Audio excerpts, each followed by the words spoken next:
What we do here is go back.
Hello there, hello there, hello there, everybody. How are we all? Happy 21st of December, which is a palindrome, no matter if you do it in the American, and therefore incorrect, or the rest of the world, and therefore correct, dating method. Yes. How are we all? Hopefully everyone is doing extraordinarily well. Thank you. Before we got started, there was something happened. Thank you, Stu the Viking Bear President, for 5 gifted subs before we even started. I haven't even put a goal up yet. Oh, and by the way, I still need to do 2 goals from previous. I haven't gotten in contact with whoever it was who contacted me about the Sonic the Hedgehog 3 movie. We'll do that at some point over Christmas and New Year. And I didn't do my rap from yesterday, so if someone wants to get the rap for me that they wanted to do, then I will do it. Because if the Kev says he'll do something, he will try to remember to do something. that is the way I operate. As I'm sure you well know by now. Hello, year, month, date, homies. KSO, that is deliberately weird. And I appreciate it. Evening, folks. We'll be fleeting visit as I'm having an early tomorrow. Panto is fun, but it is a killer, lol. Do you do panto, seamstress? What? I didn't even know you were an actress. An actor person. A thespian.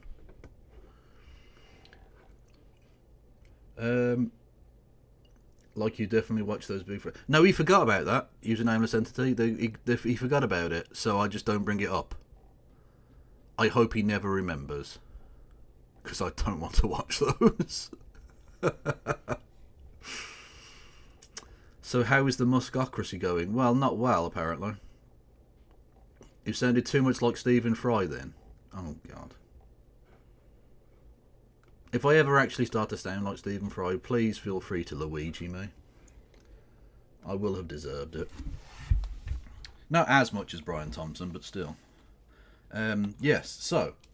in terms of what content we have coming up for you, basically, I asked people on the Discord to give me stuff to watch, so we're going to watch that.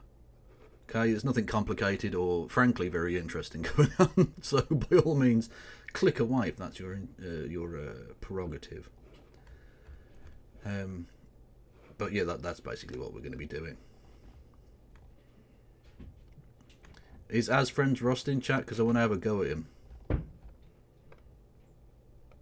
About Man City, but he's not here, so yet. If they do pop in though, do tell me. Tanky Christmas. No, well, I might do a tanky thing over. Like, I wanted to take a look actually at some point, although whether I'll ever get around to doing it, who knows. About the tanky approach, like the tanky crying over Assad. So I'll yeah, I might do that at some point. I don't fucking know. Ladies and gentlemen, we got him! Victory is ours! Welcome to the Kevolution, friend. Have you ever been tempted to try a toothbrush moustache? No. I think I discussed this yesterday. I don't know if you were around for it. But firstly, it's mental and weird to have a toothbrush moustache because, obviously, like literally obviously. But secondly, my moustache is delightful as an entire piece, but unfortunately the bit in the, is it septum? The little bit there, the little bit, or is that the bit between the nose? I forget. The little trenchy bit that's sort of in the middle there underneath the nose. That it's quite light. The hair there is quite light coloured, and so it would just look like two little bits of like. It would just look like two miniature versions of it. Philtrum is the word I was looking for. It would just look like two little ginger nasal moustaches. It would just look like long ginger nose hair. I've gone a bit Squidward. I didn't realise that was going to happen. Anyway.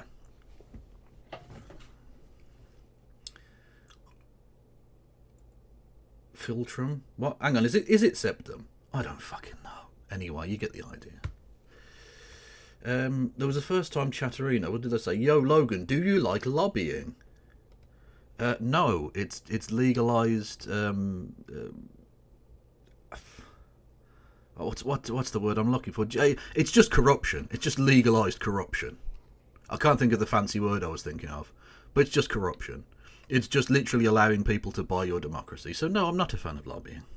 Is a general rule. How one stops it in a capitalist world, I don't quite know. Bribery is the word I was looking for, thank you. I'm fucking shit at this. But thank you for joining and following me nonetheless. Yes, so I don't know, in capitalism I don't know how you stop it, because ultimately every person has the right to seek redress for grievance to their elected officials, don't they? And the fact that one is paid by a company is irrelevant to that. Each individual lobbyist is allowed to do the thing because they're a citizen, right? So they're allowed to lobby on behalf of their interests to their elected officials. And so, yeah, basically, in order to stop it, you would need to get rid of capitalism. So let's do that. Political prostitution. It's not even that. Prostitution is a perfectly straightforward transaction. It's honest. Everyone involved in that process knows exactly what's going on there. There's no actual love that's taking place. It's honest. Whereas lobbying, is just, like I say, dresses itself up as redress of grievance for private citizens and just bribery. It's not honest. But anyway, that's by the by, so to speak. Yes, if you wanted to aid, you can lobby me in no real way whatsoever, but I needed a segue. You can lobby me in the form of hitting the follow button and subscribing, or subscribing with Amazon Prime. You can also gift subs to the community to help others lobby me. You can amplify your voice in the lobbying sphere by doing a super chat. $2 or more there gets you a text to speech on the old Streamlabs link below. You can do bits messages. 200 bits or more will give you more freedom of speech, if you think about it. By which I mean text to speech. I've got Patreon and PayPal.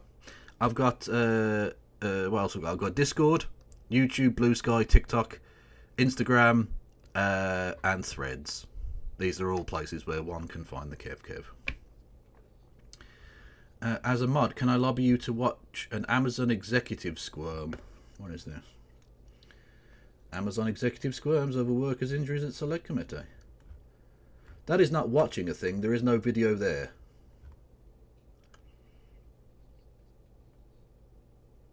Most employers don't have to call ambulances 1,400 times in 5 years. Amazon executives tried to dodge questions as MPs grilled them. Well, if you have a link to the actual video, I'll watch it. Because this headline and picture do not show squirming particularly. That is just a picture of a man and a woman well, not in the same suit. That would be at least interesting. Hi all. Am I allowed to hate football yet? As friends Rust, I'm glad you're in. I literally asked for you earlier. I do need to have a go at you. Okay? As the sole representative of Manchester City here, can I just say, I don't mind you losing every other game of the season, frankly. But did you have to lose this game? You dickheads. You gave the shite 3 points today. I hope you're happy with yourselves. Also, this is clearly not just one midfielder missing, is it? It's clearly a rather deeper problem than that. Just saying.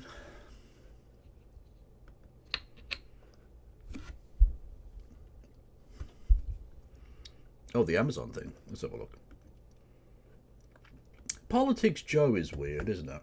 I'm not entirely sure how to feel about Politics Joe, but there we go. Oh yeah, if you're on the YouTubes as well, hello YouTubes, you can become a member for 99 pence. You can follow the fantastic example of Stu, the Viking Bear president, by gifting memberships to the community. And you can do super chats, which I will read out. Actually, let's set a goal for that, shall we? 1 super chat, 2 quid, 2 hours. We're right at the start. What will we do to celebrate? Literally nothing. There you go. Literally nothing. Boom. Goal set. I will do nothing. Thank you, Mr. Peter Wood. Mr. Peter Wood. And non-binary. I need to find a song for that, I think. Probably. Okay, well, I wasn't planning on watching this tonight, but because I didn't know it had happened. But let's look at an Amazon executive squirming. That's always good. Employees don't have to call ambulances 1,400 times in 5 years.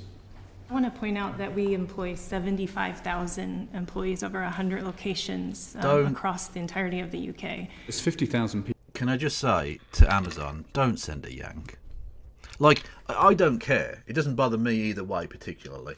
But if just for your own PR sake, don't send an American to do these things. Because honestly, that's just going to wind people up even more. No one's listening to what she has to say. They're just thinking, why is this yank bitch discussing anything? Get the fuck out. What the fuck? Like, no one cares. No one cares what she has to say. They're just thinking, fuck off. Just fuck off. Yeah. Like, it's just the way it is, lads. Like, I know you trust our accent for some fucking reason, even though we're literally, like, some of the most evil people who've ever lived. But, like, it's not reciprocated. We do not trust your accent at all. Like, in the slightest. Just saying. People work in the Palace of Westminster each day. We don't call ambulances 1,400 times over the course of 5 years. Order, order. Welcome to this third panel in our Select Committee's inquiry into the Industrial Relations Bill and industrial relations in the UK. I'm immensely Liam Byrne of the famous There's No Money Left fame. Grateful to Jennifer Kearney and Stuart Morgan for joining us from Amazon. You're very welcome here this afternoon, and thank you for making time in a busy schedule to come and give evidence to us. Jennifer, perhaps I can start with you. Does Amazon basically hate trade unions? I'd like to start with introducing myself and sharing with the committee what I... No, you could start by answering the question you've been asked. You did turn up to a parliamentary committee. You could answer the fucking question. Don't worry, we've got the biography, so we're just going to jump straight into the questions because the time is against us. And the question is, does Amazon basically hate trade unions? Amazon is really clear that our preference is working directly with our employees. It's worked So that's a yes then.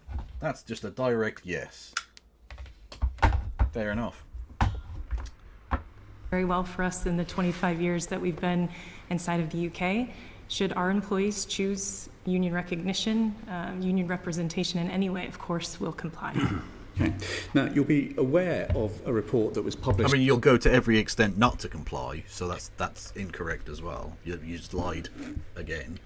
...by one of our sister committees in the United States on Sunday by Senator Sanders and others. And I think you mean Bernard Hussein Sanders. And in that report, the allegation is that Amazon basically, in the report's words, accepts injuries to its workers as the cost of doing business. Is that true? Yes. I am aware of the report that's been published. At this point in time, I've not had the opportunity to go through the details of that, but I'd like to reassure and state that actually for Amazon, safety is our number one priority. Mm-hmm. It always has been, and... Does that include the pissing in bottles thing? Because that doesn't seem very safe. Always will be. And we benchmark ourselves against health and safety executive data. The data for the period 2022, which is published on our safety blog, actually states and proves that Amazon is 50% safer in terms of when compared to other businesses within this sector. Yeah. I would say that's 531 injuries per 100,000, and as you say, the last published figures were 2022. Why have they not been updated since then? Because we've killed all of our employees, so we're just not going to publish that. The actual data demonstrates that in 2022 was 70. Are there any legal ramifications? Basically, no. I mean, you look a cunt, and they will publish, reports on how much of a cunt you are. But there's no real legal ramification now. 57 million hours worked, which gives you a scale of the size of our operation. Mm-hmm. The data on that blog, which is in the process of being updated, demonstrates that actually that is one incident every 132 years. So our priority is safety.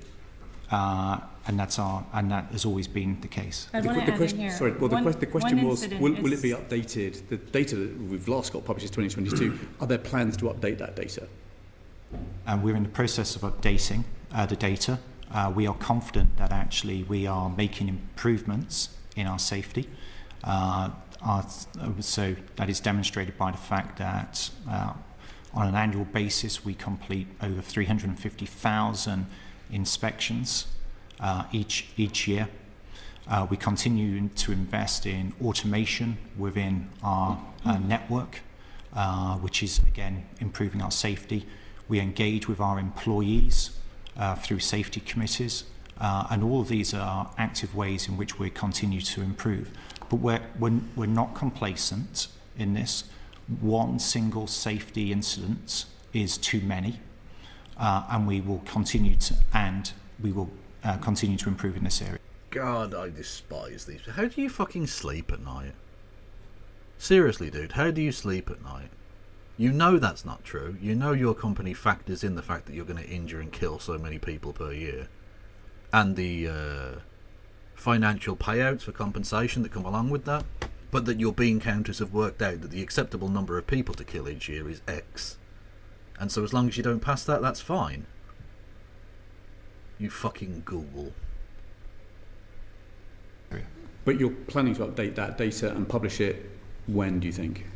I'm not able to confirm an actual date at this point, but the reason that we set up the safety blog back in 2022 was that we wanted to actually be transparent around our record with safety. There are many allegations that have been made around the safety. When those have been investigated, then... You don't see many grey afros, do you? That's delightful. I do like a grey afro. Then they've been proven to be untrue. So we saw this as an opportunity in which that actually we could support and help people to understand. Yeah. Okay. So let me just run through just a few things just to sort of check. So at the moment in warehouses, people work a 10-hour shift. Is that standard? Our standard shifts are 4 10-hour days, highly desired by our employees. It gives them the balance that they have to live their life. We also offer flexibility so that they can, make a change to their schedule on the spot, which we also see our employees. That's almost certainly a lie as well, I part-time imagine. employees and individuals who are on more flexible schedules. It's one of the things that Amazon does best. Yeah, and within the warehouses, there is in a sense an algorithm that helps set targets for the amount of picking, for example, that a worker might need to conduct on their shift. In Amazon, we use technology for a whole different range of reasons, as you would anticipate, whether that is tracking goods through different stages of the process within the warehouse, whether that is around the security of our sites, and also, as I've explained, in terms of the introduction of technologies to improve our overall safety. Do we set performance targets? Then, like many other businesses, yes, we do set performance targets. And those performance targets may change day by day? When we set performance targets, we are thoughtful, we're considerate, we take performance data over an extended period of time so that it avoids looking at specific... God almighty, mate. Look, terms of service preclude me from Luigi posting too much here, but you're so boring that you annoy me. It's not just that you're so evil that you annoy me, you're very, very boring with it as well. Which, by the way, is deliberate. Corporate people do this because they don't want to appear rash and they don't want to draw attention to themselves. They want to make everything seem like a boring, technocratic, this is just a process that's being undertaken to do blah, blah, blah. And what they're actually trying to cover up is the fact that they're making people piss and shit in bottles and allowing them to die in hurricanes. Sun Sol, you piece of garbage. That sort of thing, Yeah, the banality of evil, yeah. Hiding evil behind pen pushing and jargon and just boring shit. Days or accepting that there are fluctuations. We also are considerate in that we take into account whether the employee is training in a new skill or that they may be learning or recently joined the business. So these are all different types of inputs. This looks like if someone sucked the entire inners out of Paul Scholes, I think. If someone just took all of the soul out of him, he would look like this person. that we take when we're setting what our performance targets are. It's And you'll not be just aware of the allegations because they've been reported by the BBC, that such as people's fear of missing those performance targets and perhaps losing their job, that they are urinating into plastic bottles to avoid taking the time to go to the bathroom. Is that true? True, but they've been thoughtful about that as well. And they've thought to themselves, we don't care, we're making lots of money, fuck them, is the thing that they thought whilst being thoughtful about that. I don't recognize that in the 7.5 years. I don't think Stuart would say the same for his 10 years at Amazon. When we're in our buildings and we talk to our employees on the shop floor who are doing meaningful work for our customers and are proud of their role, they tell us about the way that they feel fulfilled and they're able to provide for themselves and for their family. Wow, when the slave driver walks past with the whip in hand, all of the complaints disappear. The person who holds your entire financial future in their hands turns up at your warehouse and you don't mention the bottles of piss that are usually around. Shut the fuck up, man. So Okay, simply so- don't recognize that. Okay. These people Mr. are Morgan, you garbage. confirmed that you've not heard that allegation either? I've spent 10 years working in frontline positions, leading buildings across the entire Amazon network. I don't recognize that situation. It is a common myth, which is untrue. It is true. We've literally seen it. You are lying. We do measure performance of our employees. In literally pints of piss. Unless you have literally collected bottles of piss to the tune of 1 gallon in a shift, you are not allowed to leave. That's how much you have to have suffered in order to be allowed to leave. We do not monitor their movements in the building. We simply track performance outside of the when building, they are on task. And at any point in time that they need to either use the facilities, they need to make an important telephone call, or they have an engagement with a leader, then that is stopped. Okay. And you'll be aware too then of an observer-led investigation that reported over 1,400 ambulance call-outs in a period of just 5 years. I mean, that indicates an environment that's not terrifically safe to me. I would disagree with the premise of the question, and allow me to. What? What do you mean you disagree with the premise of the question? You don't disagree with the numbers, just the premise that it's bad that your workers get injured? To explain. So the first point is that if an employee at any point needs medical attention, which is beyond what our capable first aiders can do, would we call an ambulance? And the answer to that would be yes. Okay. However, I think it is oversimplistic and not correct to make a correlation between ambulance call-outs and whether an environment is safe or not. He's not saying this. He's not. He can't be. He cannot be pulling this one.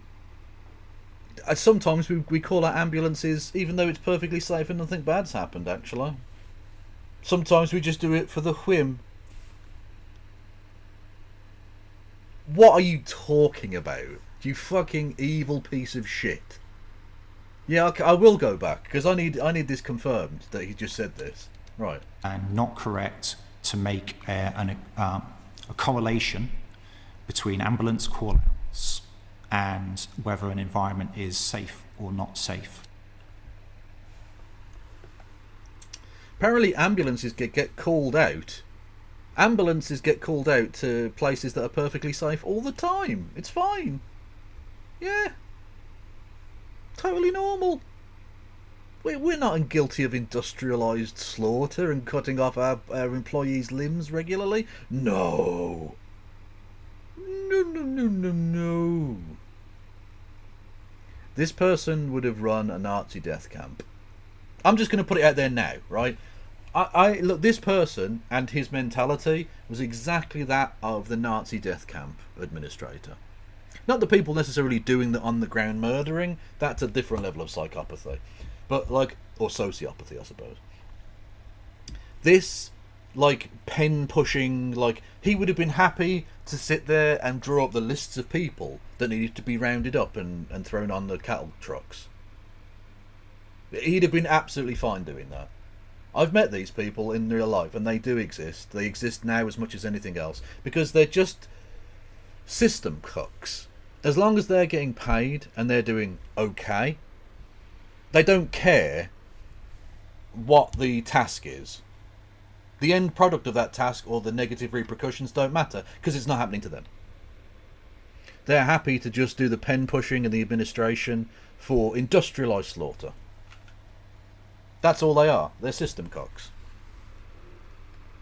They are very, very happy being a cog in a machine, even if that machine is the most disgusting thing that has ever existed. I am deeply disgusted by you and I hope you explode. In fact, I quite agree, Phantom. I quite agree. I turned bottles of Amazon drivers' pee into a #1 bestseller. What? I'm outside an Amazon fulfillment centre in Glendale, California. Hang on. Ooh. This is not me speaking now, this is somebody else. California, and I've been filling potholes with cement that I bought from Amazon. I spot something glistening in the side of the road, so I put down my shovel and walk over. Hang on, pause, you prick. Right. And bend over. I put down my shovel and I walk over. It's a bottle of Highland Spring water, but it's been glowing like What's-Its. Okay, this person has to be British. Is What's-It a thing that exists in America? Aren't they Cheez-Its there? I don't know. Is it unmistakably a bottle of piss? And it's not the only one. Within a minute I managed to spot, verify with a gagging sniff. Oh, Jesus Christ. And collect 7 bottles of urine with varying shades of gold. So where did they come from? I have an inkling. For some time it's been public knowledge that Amazon delivery drivers urinate in bottles because of the pressure and unrealistic targets put on them by the company. Bastards, Kev, I just learned that when Elon Musk was 10 years old he got lost from his mum in the Wirral and his mum thought he got kidnapped. I live in the Wirral and by Christ if that happened I would have been so incredibly proud to be from the Wirral. Big up Kev. Papacito. Why did we allow him into the country when he was 10? And why did we save him? They should have just left him out there. Jesus. Ugh. Unbelievable. Anyway. Amazon have denied this in the past and then apologised for denying it. Yet, hang on, did they?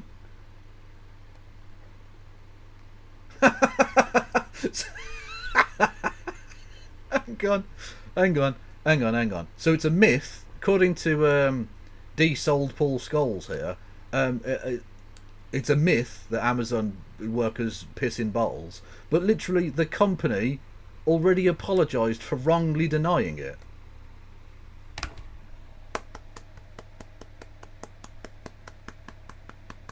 Bravo, sir. You get the golfiest of golf claps, you fucking twat. Thank you, Elliot Woman, with the bits as well. Much love. Amazing shit. Anyway, how did they turn it into a bestseller? The first driver I hailed down is Christian, who worked at Amazon for over a year. He tells me he was once a professional footballer in El Salvador. Now he drives a delivery truck in a hip suburb of Los Angeles. Step 1, the product. Back in the UK, yeah, they're from the UK. The What's-It's tipped me off, but yeah. Back in the UK, my first step was to gather as many urine bottles as possible, so I head down to the Amazon Fulfillment Centre in Tilbury, Essex, and get myself set up. Oh my fucking god. He literally... Look at that sign, it says... designated urine collection point. Oh, it's underneath, okay. That's amazing. Presumably this is on the public pavement outside, and not like in the fucking... Like, they would definitely kick him off the property, I think. After half a day, I had enough on my hands to work with. But what type of product can I make?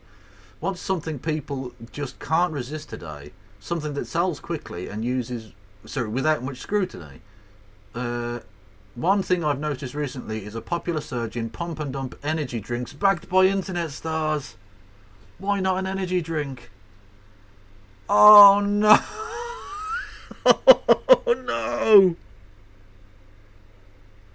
Energy release.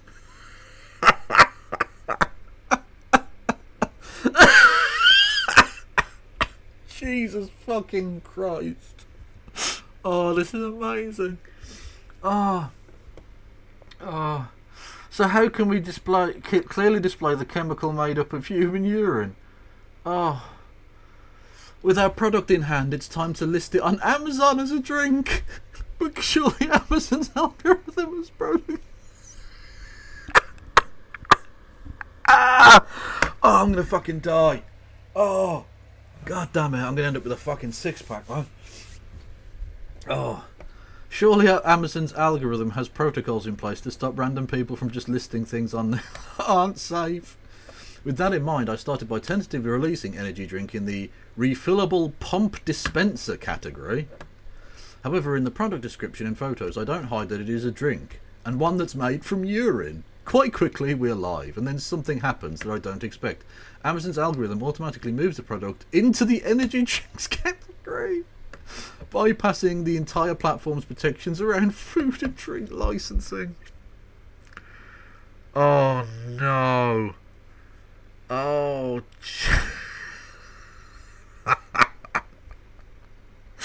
Oh.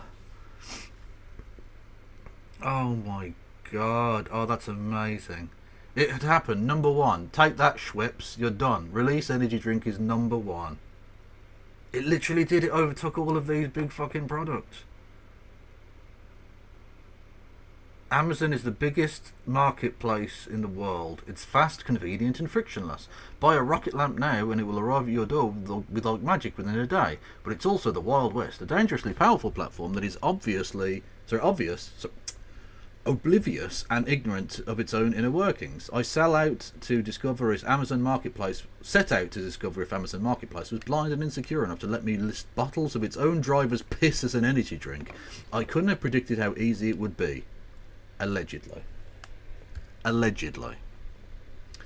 In a statement, Amazon said, "Safety is a top priority for Amazon and we require all products in the blah, blah, blah, blah." You literally let him have bottles of piss as an energy drink and it got to number one, you prick. Fucking amazing. Honestly, someone find that guy and let him piss in your mouth. That is ridiculously good. Also, I'll be honest with you, that's as good as this is going to get. This guy is boring the tits off me. So, that is, I'm not, no offense Elliot, but I'm not downloading a fucking thing from a link. I'm sure you don't mean to give me a fucking bug or something, but I'm still not doing it. So it's just started. Oh yeah, Butler. Who Butler is taking the piss out of Amazon? Okay. Thinking, how do I get people to care about Amazon's sort of workers? Yeah. And I started I was hanging around their fulfillment centres a lot, and I noticed how outside a lot of them there are bottles of urine. Like outside. Bottles of urine, yeah. Yeah. If you ever go to an Amazon fulfillment centre and you look at the side of the road, there's often like bottles of urine. Just for the record, it definitely was urine because I sniffed it. Oh. Yeah, and I thought, where on earth is this coming from? So I went to speak with Alex Press, a Labour journalist who hosts a podcast about Amazon, to confirm my suspicions. People are pissing in the bowls. It's a pervasive problem, one that all the delivery service partners and the company itself are very aware of. There's no time. Oh, that's fucked up, 255. I'm genuinely sad to hear that. But like, at least they've gotten to the bottom of your problem, so that's cool. I hope you're feeling better. It's all I can say, really. Time for bathroom breaks, because you don't want to get written up for, being off the clock. It's called time off task at Amazon. There's evidence that people are, pissing in bottles, or holding it in to the point where women at Amazon often complain about developing urinary tract infections. It's really bad and well documented most among the delivery workforce. But an Amazon spokesperson said that they don't do that. Yeah, well. Excuse me. We're making a film where we're talking to Amazon delivery drivers. When was the last time that you pissed in a bottle? Oh, today. Yeah, today. I mean, it's just like a thing, every day. It's unfortunate, but we have to do it. You'll see in the back seat, back there. This is How does it make you feel? It's honestly degrading, you know? It's kind of like, in a way, you feel like you have no option. So I've spoken to drivers all over the world, and it seems to be the same everywhere. So I just started thinking, And the reason that they piss in bottles is just because they're under such crazy pressure to meet targets. The algorithm tells that he needs to make a deliver once every 3 minutes. So they're being monitored by a dispatcher at all times. I am like the dispatcher lead. You get a direct monitor of how many packages everyone has done, how long they've been working, how many packages they've done, the percentages of them. They don't give you enough time to schedule a break, and if you do, you'll probably end up going overtime. They would call him and tell him, you are 10 package below the average today. You know, people are going slow, usually end up getting fired. If I'm looking for a McDonald's or for, I don't know, for a toilet, for a public toilet. Exactly. Now I found out that every bottle of urine that is found in their car at the end of the day counts. Can we all agree that this is like Boris Johnson's kid or some shit? Right? Look, we know Boris Johnson likes to fuck, so this is definitely Bozo's kid, right? It's against them. We go off like a point system, so it's like if you pee in a bottle and you leave it, and like you're gonna get a point for that. How many points until they might have trouble? Well, everybody has like their own system. So our point is 10-point system. Yeah. So there's fleets of Amazon vans all over the world chucking bottles of urine out their window. Amazon are flooding the world with piss. It seems like such a waste. Of piss. Yeah. You want it. That is a weird reaction, man. That's a weird reaction. Like, there's no getting away from it. I'm collecting all of the bottles of urine that I can find from Amazon's disgruntled and overworked Don't sniff drivers. everything. The people at the top of Amazon Stop sniffing things. have tried to brush this issue under the carpet. So I'm going to make their drivers' urine something they can't ignore. See, the #1 product in any Amazon category gets a special promotional badge saying it's a bestseller. And if I can get one for Amazon... Honestly, Jeff Bezos is scum. He just is. He's doing this. He's allowing this. He's a total scumbag. And you can give me $5 of his money with Amazon Prime. If you subscribe with Amazon Prime, you can do that. You can. What's the update on the no takers so far on the one light blue super chat goal on YouTube? For £2, I will do literally nothing. That's the goal here, right? I will do literally nothing. And yet no one wants to give me money to do literally nothing. It's a shame. You people have changed. and drivers piss, then they will proudly display it front and center of their own platform.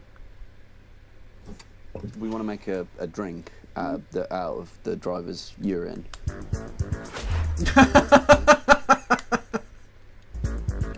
We just need to come up with like a name, a label, a design for a logo. Has it got to do with energy? Yeah, energy. Energy's good. Has it got to do with piss? Piss energy? Busting. What about drive? Drive? Drive's not bad. Drive would be it's good. been taken. Taken. Actually looks pretty good. Yeah, it looks good. What do drivers want when they're on a shift for Amazon? They want to piss. Yeah. They want to be released from their shift. Release energy drink. And they want to release. Release energy. Yeah, that's not bad. Release There's energy. nothing. Release. You can see it. It sounds like it would be good for you. And it is a release. Basically and taken away. Energy drinks have a look to them, don't they? You need to be released and maybe in little letters, energy. The Amazon orange nice. kind of looks. Yeah, it does look energy drinky. It looks like I imagine your vat of piss looks. We need more healthy. He's got a vat of piss. A little more yellow, bright yellow. That's too. That looks like too hydrated. That looks like Wes Anderson's designed it. Yes. That's it. I would totally drink that. That looks that looks legit. Would you drink that? The cod's just arrived. Very nice. That is dope. this is all being listed, and that's where it says all the ingredients, which are the ingredients to urine. I didn't finish. I can't, part of me just thinks surely not. Available to buy. Does anyone want to do a test purchase?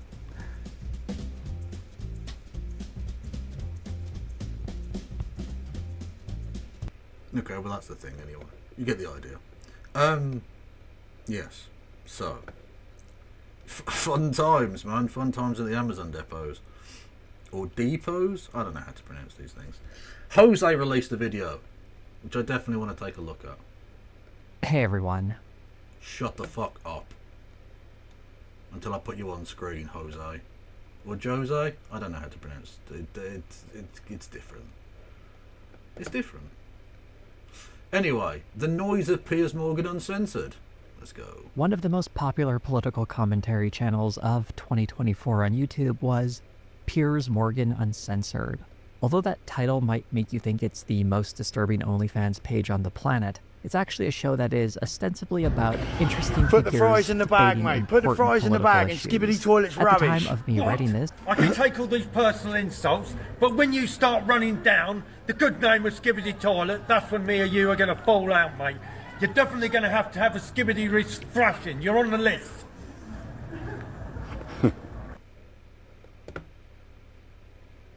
Skibbity.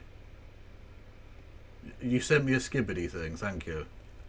it's sitting at a little over 3.5 million subscribers and uploads new videos each weekday, each one regularly garnering over 1 million views. So it's doing pretty good.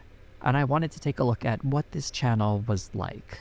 Piers Morgan is a British broadcaster who started his career in Please take him back, America, please. 1988, working at the British tabloid The Sun. From there, he's been seeing himself work for a number of different outlets, such as the Daily Mirror and the Daily Mail. Here's a taste of what young Piers Morgan was like back when he appeared on a TV show. Yeah, this was quite incredible. In the mid-90s. Is the answer jam? Not in so many words. Because last week Eddie Izzard said everybody roared with laughter. It was hilarious. I just thought I'd say. But people like him. There's a long list of scummy stuff he has allegedly done. And I hope he plays the bit about Ian Hislop's Vicar. If not, I'll play it, frankly. What happened there? Thank you, Mad Cat Scatty Eye, for giving a sub to Dan Trizjan. Fuck yeah. In the UK that really can't fit in this one video, but I've linked a few articles if you want to read more about how terrible he was there. Morgan started marketing himself in the United States instead, and he appeared on television programs America's Got Talent and The Apprentice, the latter of which... Okay, I don't think he's going to play the bit, so I'm going to play it. Ian Hislop Vicar, I guess.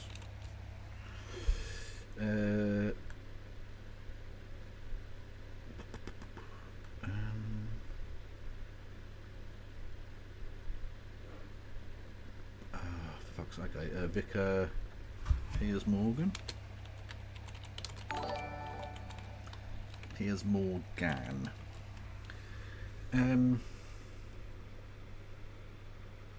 Oh, here we go. Ian Hislop's feud with Piers Morgan. Do you like him? No, I mean, I've had a long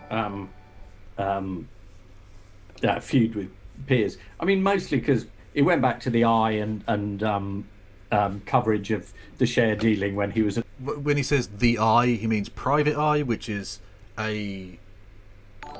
how do you even describe Private Eye to Americans? It's a mixture of investigative journalism, comedy, politics, and whatever else, I guess. Just bits and bobs. It's a really strange one, but it's a fantastic read. And it's one of the actual things that does investigative journalism in modern Britain. Like, it's ridiculous. Anyway, and he's been the editor of that particular paper for years and years. No, it's not really like The Onion. The Onion is just satire, right? The Onion just does satire, which is sort of what the Eye does as well, of course. But the Private Eye is more than that. It's actual journalism as well.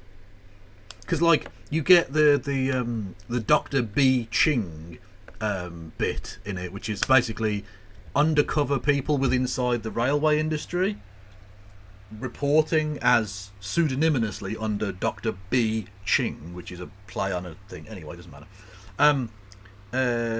Telling you all about how evil the private corporations that are running the fucking industry is, and what the kind of evil shit they're doing, and the money they're stealing from the public purse and all the rest of it, under a pseudonym, right?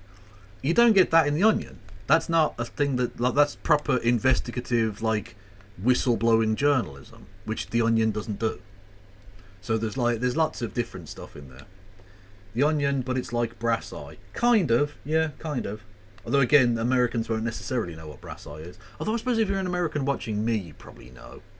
I have referenced it a million times. No, not Dr. Bitchin. Okay, right. When they came up with changes to the public railway system in the 1960s, it was done by a person called Dr. Beeching. His surname was Beeching, Beeching. So the pseudonym that these industry insiders use and pretend to be this one person that's writing it, it's clearly not one person, is Dr. B. So the B is like the letter of the first name, Dr. B. Ching. So it's Dr. Beeching. It's a play on the name of the actual person who fucked up the railways when they were in public hands because he wanted to privatise them and stuff. You know. Actually, that's not fair. Beeching didn't want to privatise them, but he set them on the road to privatisation. So, anyway. At the Mirror, and then his marriage breakup, and then the sacking over the forged photos. I mean, I did cover Piers' less than distinguished journalistic career, and then he was on Have I Got News For You, which was a complete car crash. And good for very, ratings, very though. funny. Someone at the Mirror told me that they used to play it on a loop at their Christmas parties. It was such a pleasure. That was the paper there was, edited. There was a lot of Piers bad Morgan blood, and then he ran a campaign saying anyone got any dirt on, and he sent journalists around my village, and they would doorstep. It was. I mean, I said at the time, it is good for someone to be the other side of the tabloids. To have it on you full time. So he was very, very. How long did that last for? How long was the investigation? Ages. And he rang up Friends Reunited, anyone I'd been at school with. Slightly missed the tenor of some of my friends. There was one. Someone rang up and said, "I'm from the Mirror. I'm looking for just anything on Ian Hislop. I gather you were at school together. Is there anything you'd like to say?" And this friend said, "Fuck off." Yeah, I mean, that's the friends you want, right? Yeah, those are exactly the friends. That's when you know you've got a real one. Good response. Yeah, I read the independent report on it. I mean, I guess it's not on the Mirror's website anymore, but it was pretty blatant, wasn't it? It was just, I don't know which page it ran on in the Mirror, but it just said, "We want some dirt on Ian Hislop," and like really nasty. I mean, what was that like? Did you take it all in your stride, or at the time were you kind of upset by having reporters going through your village, talking to your neighbours, talking to your friends? It was quite extraordinary. I mean, again, it's sort of become part of. I mean, I think it's one of the funniest episodes of my life now. I mean, my vicar rang me up. I mean, I'm always telling this story, and he said, "I've had someone on the phone saying, have I confessed anything good?" I just thought this was fantastic that they didn't know that in the Church of England we don't do one-to-one confession. It's very much a Catholic thing, it's not CV anyway. And secondly, the idea that a vicar would say yeah and then tell you. Literally to the point where the police can't compel a vicar. Well, it's not a vicar in the Catholic Church; it's a priest or a bishop. They can't compel a priest to tell you, even if you confess like murder. They can't compel a priest to reveal that. That's how like seriously it's taken that you're allowed to have this religious moment. And yet Piers Morgan was like, Can you tell me? Can you just tell me whether Ian Hislop has like done any rapes or murders? Has he stolen anything? You got any dirt on him? Like the figure's gonna go, yeah, no, absolutely, yeah, no, he's been fucking sheep. Yep. So anyhow, I mean, it was literally he ran a picture. I think it was about a whole page. I had a shoulder operation. I had to go and have an operation, and he had someone snap me coming out of the hospital, and he just said Hislop looking beaten up by the Mirror's campaign, and he didn't mention that I'd been in hospital having an op. You know, I looked terrible. I admit it, but it was sort of. It was watching all those tactics firsthand. It was very, very interesting. Actually, it was quite useful in a way. Yeah, it was. It was really good. So it just was really and subsequently, good. so I always think when I watch that, I think, well, I wonder how that was done. Yeah. And who was there? But anyway, the thing at the moment. Are you friends now? Well, I haven't seen or spoken to him, so I have no idea. But the truth is that his breakfast show and his harangue of Hancock or Priti Patel the other day, they're pretty good. So you know me, I like to take things as they are, and if events change, then I change my mind, and I think he does a pretty good job. Wow. Okay. I'm sure I'll be pleased to hear that. I don't put that bit in. Fair enough. Which he won. He notably was given Larry King's old-time slot at CNN to launch his own show, Piers Morgan Live, but the show only lasted a few years before it was cancelled due to poor ratings. In 2015, he started co-hosting Good Morning Britain on ITV, until he got a little too much heat after accusing Meghan Markle of lying in her interview with Oprah Winfrey, and he left the program. From there, he would go... He stormed off like a bitch, just because she wouldn't touch his dingle-dangle. To the newly launched Talk TV channel to start Piers Morgan Uncensored, which began airing in April of 2022. At first, its format was very similar to other cable news shows, opening with editorials by Piers Morgan and interviews with several guests. Very early on, it would start emphasizing its interviews, and gradually it would start bringing in high-profile guests such as YouTube commentators. It also had a healthy dose of goofy stunts. Yeah, pederasts, like this lad. Yeah. With videos that had titles like Piers Morgan eats yogurt in front of vegan in heated debate over hypocritical advert. In February of 2024... He ate a yogurt in front of someone. This is a journalist. He was doing a journalism there by eating the yogurt. Yummy. Morgan moved the program entirely to YouTube, taking it off Talk TV entirely. Instead of posting brief clips, entire episodes... Well, no, to be fair, Jose, this is odd. Presumably they just didn't check on this, but he didn't take it to YouTube because he wanted it off there. Talk TV shut down. He lost his job. He became unemployed. So he became a YouTuber. A road very well travelled, but rarely travelled from being the editor of a national newspaper to being unemployed and a YouTuber. Rarely does one fall quite that far. Episodes would now be featured on the online platform. The long and short-form interviews would continue, but a greater emphasis started to be placed on panel discussions, and the show started gaining a reputation for shouting matches and interruptions. When you all talk over each other, nobody can hear you. I'm talking. Sorry. Look at Des Tiny. Des Tiny is just in the cuck chair. He's not even trying to speak.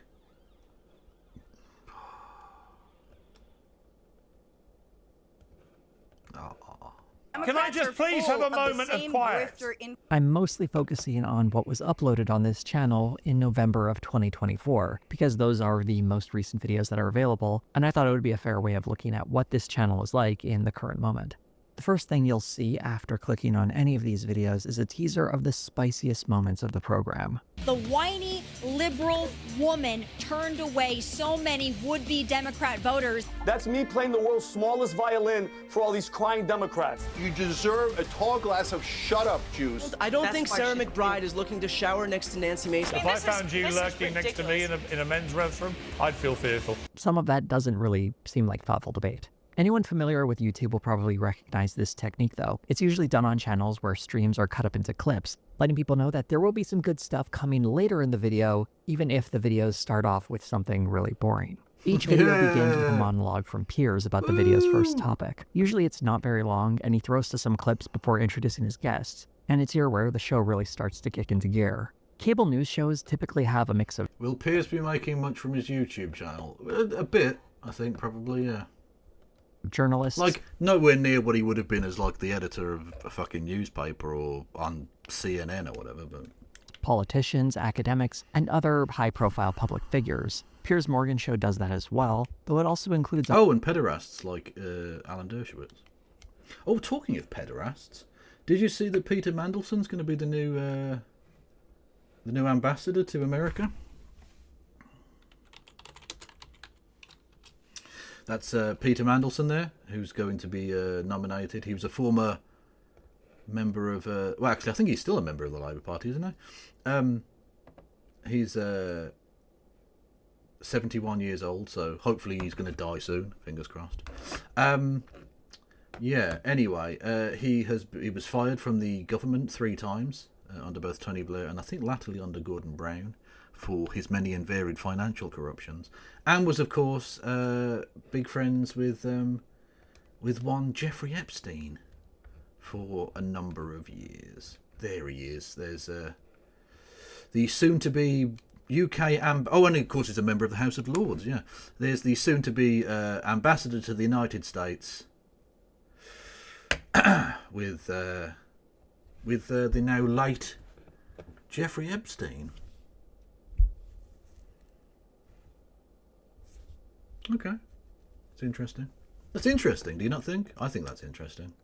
I think it's interesting that just as Donald Trump, a former noted friend of Jeffrey Epstein, we've sent over another friend of Jeffrey Epstein to America as our ambassador. Maybe they can bond over old times on the island. I do hope he takes the Express. On its panel, a healthy supply of people with popular online programs, frequently those already appearing on YouTube. It makes sense because the audiences for these people are on this platform, so if you're interested in catching people's attention, it makes sense to highlight popular voices in this space. The quality of these guests is very inconsistent. While there are some genuinely interesting voices on there, the show often includes cranks who have little to add to the topics being discussed. One extreme example is poker player Dan Bilzerian, who was brought on to discuss the Israeli attack on Gaza, but this devolved into clear and obvious anti-Semitic conspiracy theories. I believe that Jewish supremacy is the greatest threat to America, and I think... Okay, like, we'll get to the anti-Semitism in just a second. I just want to point out that this man is nipping. This man is nipping in a very, very significant way. If it's that cold in the room you're in, Mr. Bilzerian, maybe a jumper. Or even just a long sleeve shirt. If it's that cold, wrap up. Just saying. Also, you're an anti-Semitic piece of shit. I hope you die. I think it's the greatest threat to the world today. I truly believe that. Piers Morgan does push back, but it's not very forceful. It sounds to me, Dan, like you do actually hate Jewish people. Yeah, I think he does too. Eventually, Piers calls this guy a Nazi, but only after giving Bilzerian room to spew some really hateful stuff. When he was called out on the interview the next day, Piers Morgan responded like this. At least when I interview somebody with incendiary views, audiences get to see those views being vigorously challenged. I'm not trying to suggest Piers Morgan is anti-Semitic. Vigorously challenged. Jesus Christ. Yeah, I don't think he does this because of anti-Semitism. I don't think Piers Morgan is necessarily anti-Semitic, although he's clearly not as bothered by anti-Semitism as he likes to pretend to be while supporting the IDF. Crazy, I know. But because this is good for ratings. Watching a lunatic spout utter nonsense is good for ratings. So that's why he has them on. Rather, I think this reflects a problem in how this show is booked. It's bad enough to invite a Nazi onto your show, but to only find out they're a Nazi in the middle of the interview is ridiculous. Well, I think most of the problems today is caused by Jewish supremacy. I believe that. I'm honestly gobsmacked that you why would say all this publicly. Piers Morgan You Uncensored brought him will on invite knowing on that. pretty much anyone with a following, regardless of any value. Like, Piers, that's such a lie. That's such a lie. You invited him on precisely because you knew he believed this. And that you knew he would say this. You're a fucking liar, mate. Insight might bring to a subject. In the case of Bilzerian, he was initially brought on to discuss the devastation of Gaza, a spot that could have been taken by someone who truly cares about the Palestinian people and their cause, and isn't just a hateful bigot exploiting the tragedy to advance an anti-Semitic agenda. But even before a word came out of his mouth, what qualifies a professional poker player to have an opinion worth hearing about on this subject? The only thing Piers Morgan cited was a lot of followers on Instagram. If someone really wanted to learn about the situation in Gaza, there are much better voices. I should point out that some of those voices have appeared on this program, and that's great, but Bilzerian wasn't some bizarre one-off or fluke. A less extreme example of this is how noted plagiarist Benny Johnson was being offered a spot on the panel to talk about Russia, and specifically its invasion of Ukraine. Not once did they bring up the fact that Johnson had unknowingly taken millions of dollars from the Russian... Unknowingly taken millions of dollars from Russia. Government to produce his program, something that makes him, at best, a useful idiot for Moscow. I'm not saying you can never invite some of these people onto your program, but the idea of bringing on a guest is that they bring some level of knowledge or expertise on a subject. Which Benny Johnson doesn't. And the fact that you didn't do the most basic diligence of pointing out that this person might be in some way compromised in terms of the views because they've taken money from the Russian government is ridiculous. Thank you to Idiosyncrasy 666 with Bitty Bits. Much love to you. No message, but no message necessary. Who hasn't taken millions of dollars by mistake? True. The government of Idi Amin regularly paid me money. Even though, honestly, my content about Uganda in the 90s was minimal at best.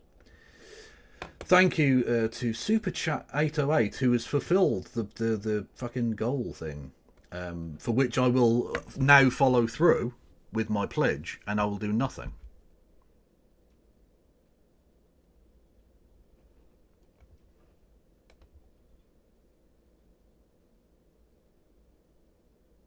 You're welcome. I hope you enjoyed that.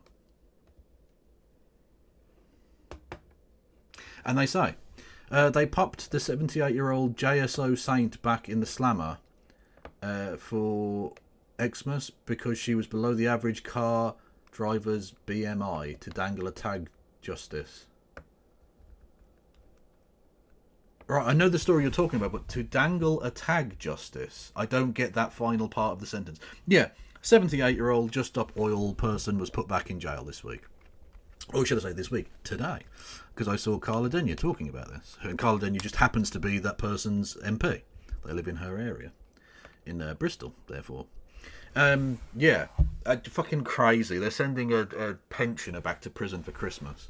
Fucking mental. But what I would do want to know is, to dangle a tag justice is a very weird bit of that message that I don't get. But thank you nonetheless. Thank you.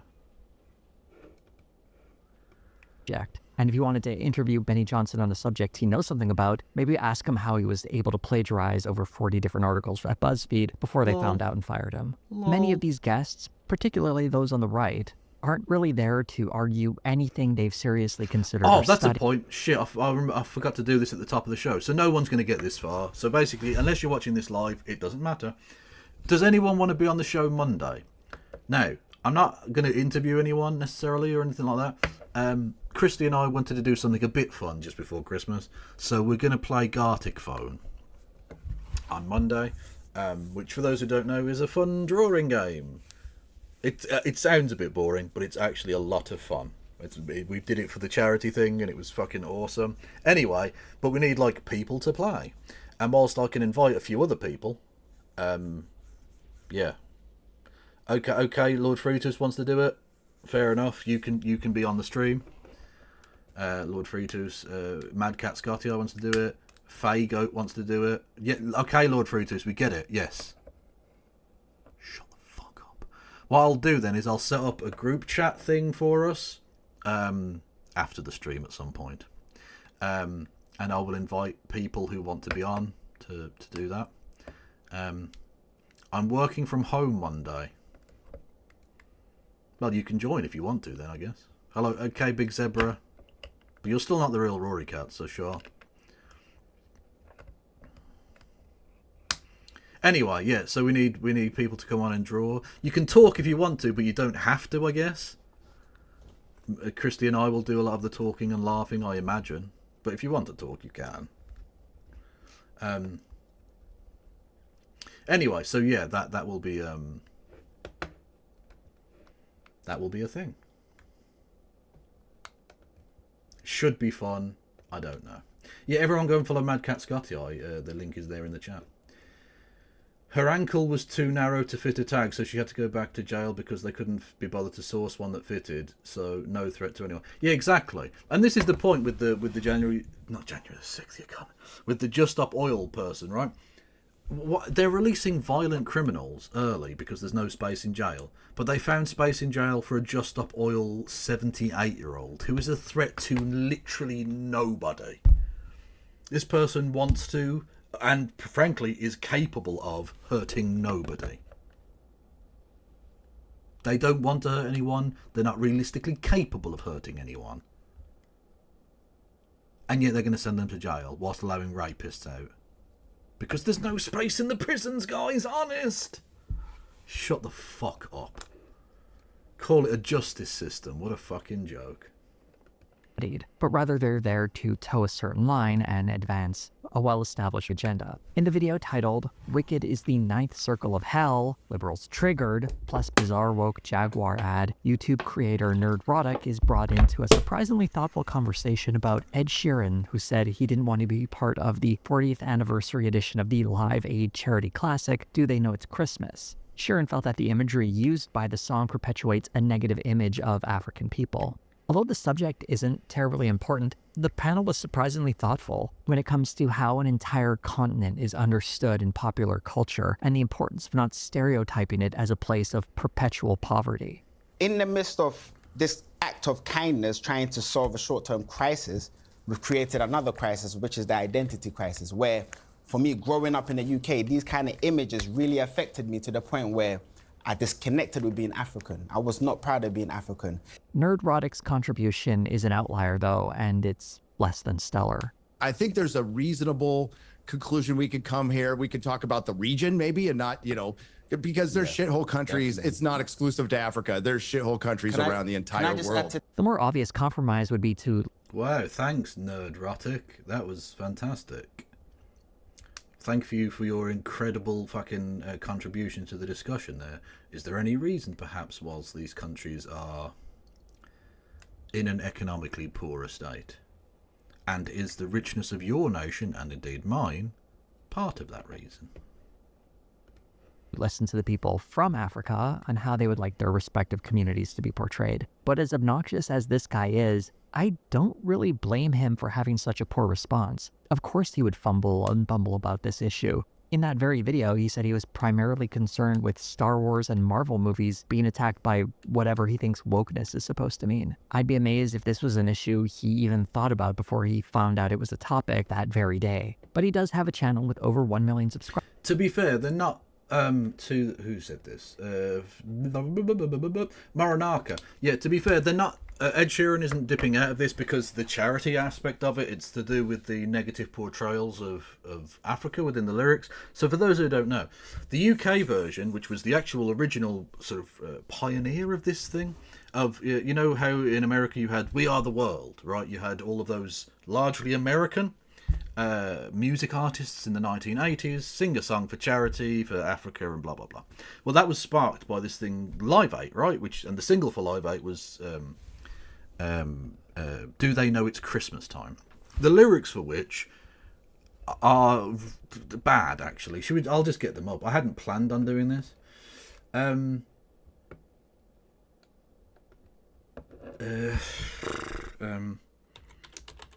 Because I don't want to get the lyrics wrong, right? So the full lyrics are... So the first... hang on. The first verse, not so bad, right?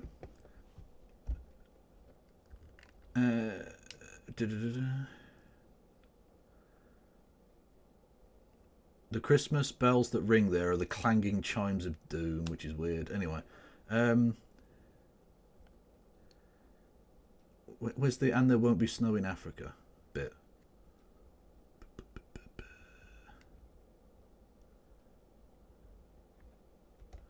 Hang on, is this the...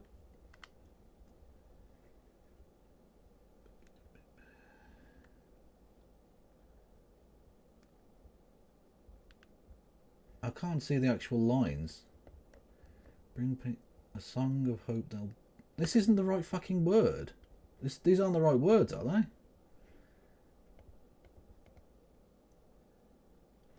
There's a bit where it goes, and there won't be snow in Africa this Christmas time.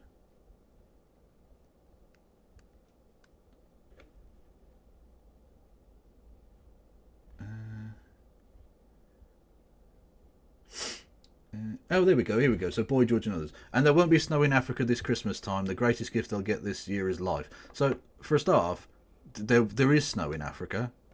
Africa is a geographically very diverse place, right? So it's just wrong.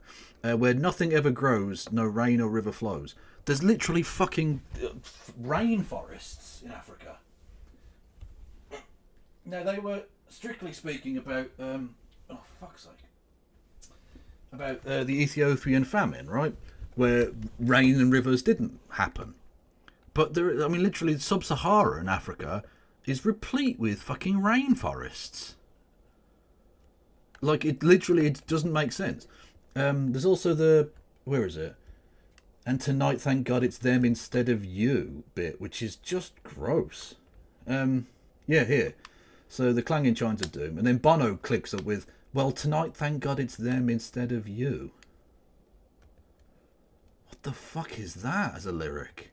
Jesus Christ. That always struck me as weird. Like, I get that they're trying to inspire the idea that you're trying to put yourself in their situation, right? That's to let people imagine what it would be like to be like them. But actually, it's just kind of gross white people being like, oh, thank fuck it's not us, type shit, you know?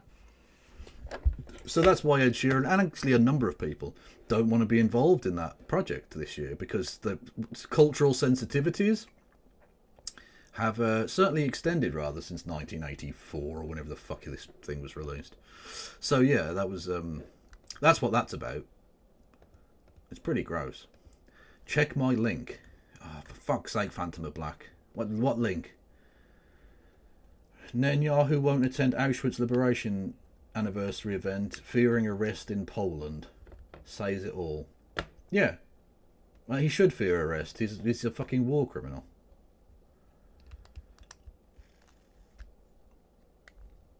Kev, who is everyone in this chat we can see? I have no idea who they are. I don't know, is the answer. I know this is Rhetoric, the other white guy, and that's Piers Morgan on the left, but I don't know who these two black people are. One of them's in studio with him and one isn't, but that's it. Subscribers, so Piers Morgan has invited him on to opine about Jaguar ads and 40-year-old charity songs. Not every guest is an odious bigot or empty-headed grifter, and I'll highlight a few of the better ones later in the video, but Piers Morgan Uncensored doesn't seem to have any quality control for its guest. It's more concerned with attracting attention regardless of how it gets it and what people it platforms, all while using news commentary as a cover. Piers Morgan Uncensored is very much about the theater of debate. And while I'm generally pro-theater, most conversations on this YouTube channel are devoid of substance and depth, and quickly devolve into crosstalk and dunking. The crosstalk in particular is very annoying, replicating the worst of cable news panels where all the guests are doing their best to make sure they get as much voice time as possible. Not only, not at all, not at all. Can I just come back on? Do you support then the target? Oh, talking of friends of Jeffrey Epstein, hello there, Alan Dershowitz. Hello. I bring that up for no reason whatsoever. I'm just saying he was a well-known acolyte of and friend of the noted and now dead, can we get some lols in chat for him being dead,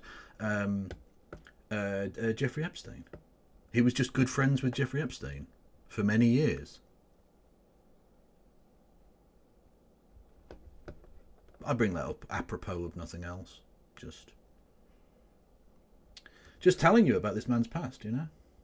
Also, whatever arch is going on behind this man's head, it makes him look like he's got devil horns. Your man here, centre left.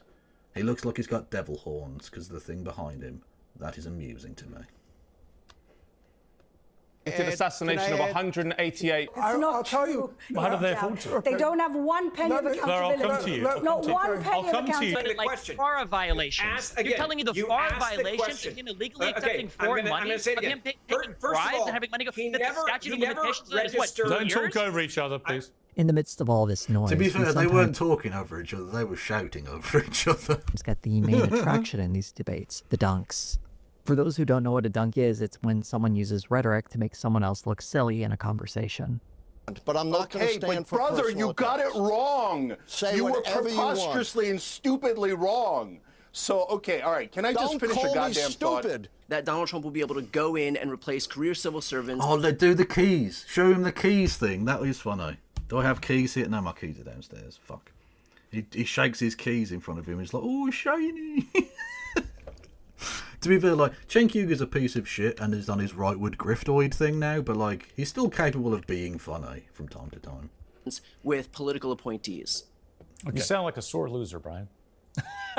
How much you enjoy these moments will depend on how much you like. Wow, that's funny coming from a Trump supporter when you literally try to overthrow America and democracy with violence.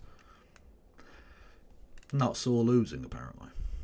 Like or dislike the commentators involved. And while it is basically all team sports, occasionally you'll get a special moment, such as the rarest of dunks, the self-dunk. For one of those, we have to go to the king, Dave Rubin. Let's proves go. that no one is better on dunking on Dave Rubin than Dave Rubin. If you had a 14-year-old girl and she was a wrestler, would you be okay? Yes or no? No other words. Yes or no? Would you be okay with her wrestling a 14-year-old boy? Well, it's interesting that you say that because I wrestled for a decade, and men and women wrestle together. That's how it works. Please stop advocating this. And while all of this is... It's not advocating it. Oh my god. Oh my... Brianna Wu is such a loser. He's not even advocating it. He's just saying he wrestled for years and male and female... Sorry. Femoid and moid... wrestlers wrestle each other. It's not even advocating for anything. Stop trying to be one of the good ones. The leopards are going to eat your face, you dopey cunt.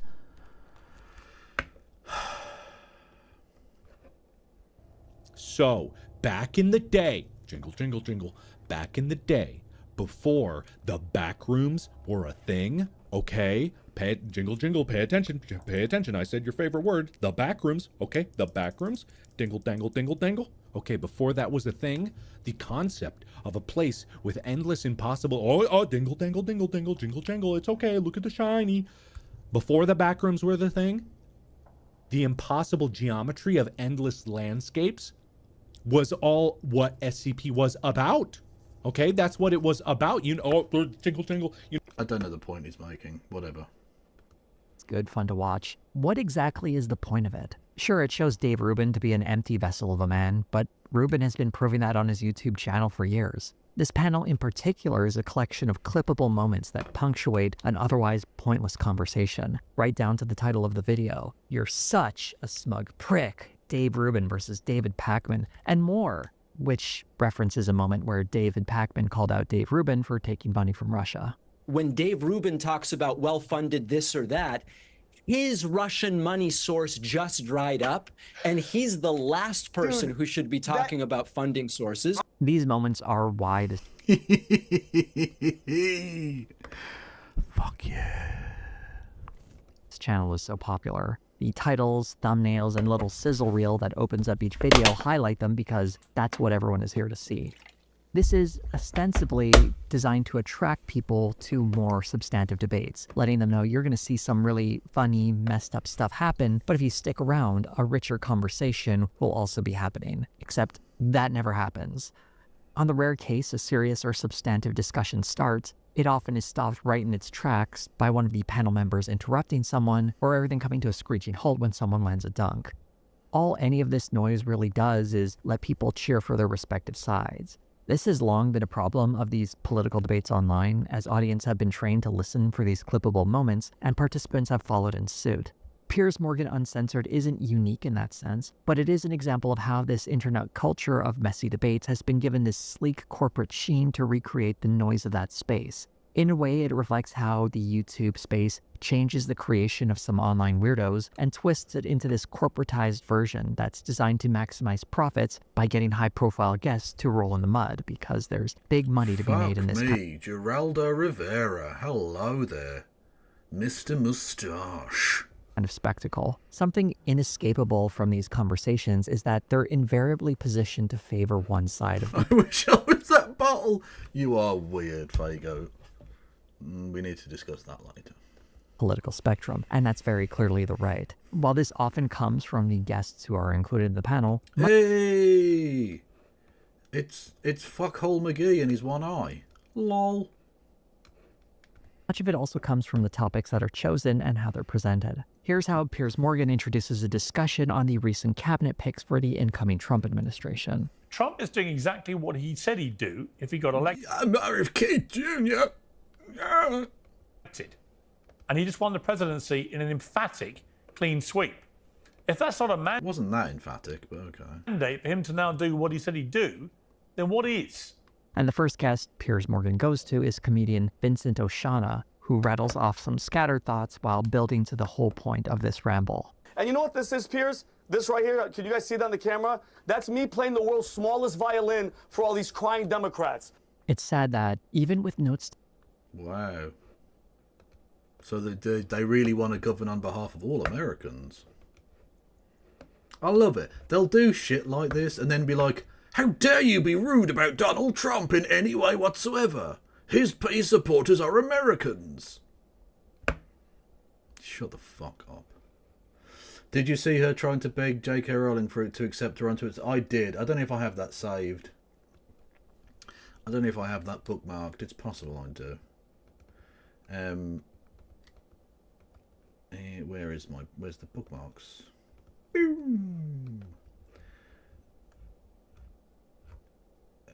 No, I don't think I have it. Yeah, anyway, J.K. Rowling was basically saying, oh, you're still a man, because again, the leopards will always eat your face. It doesn't matter how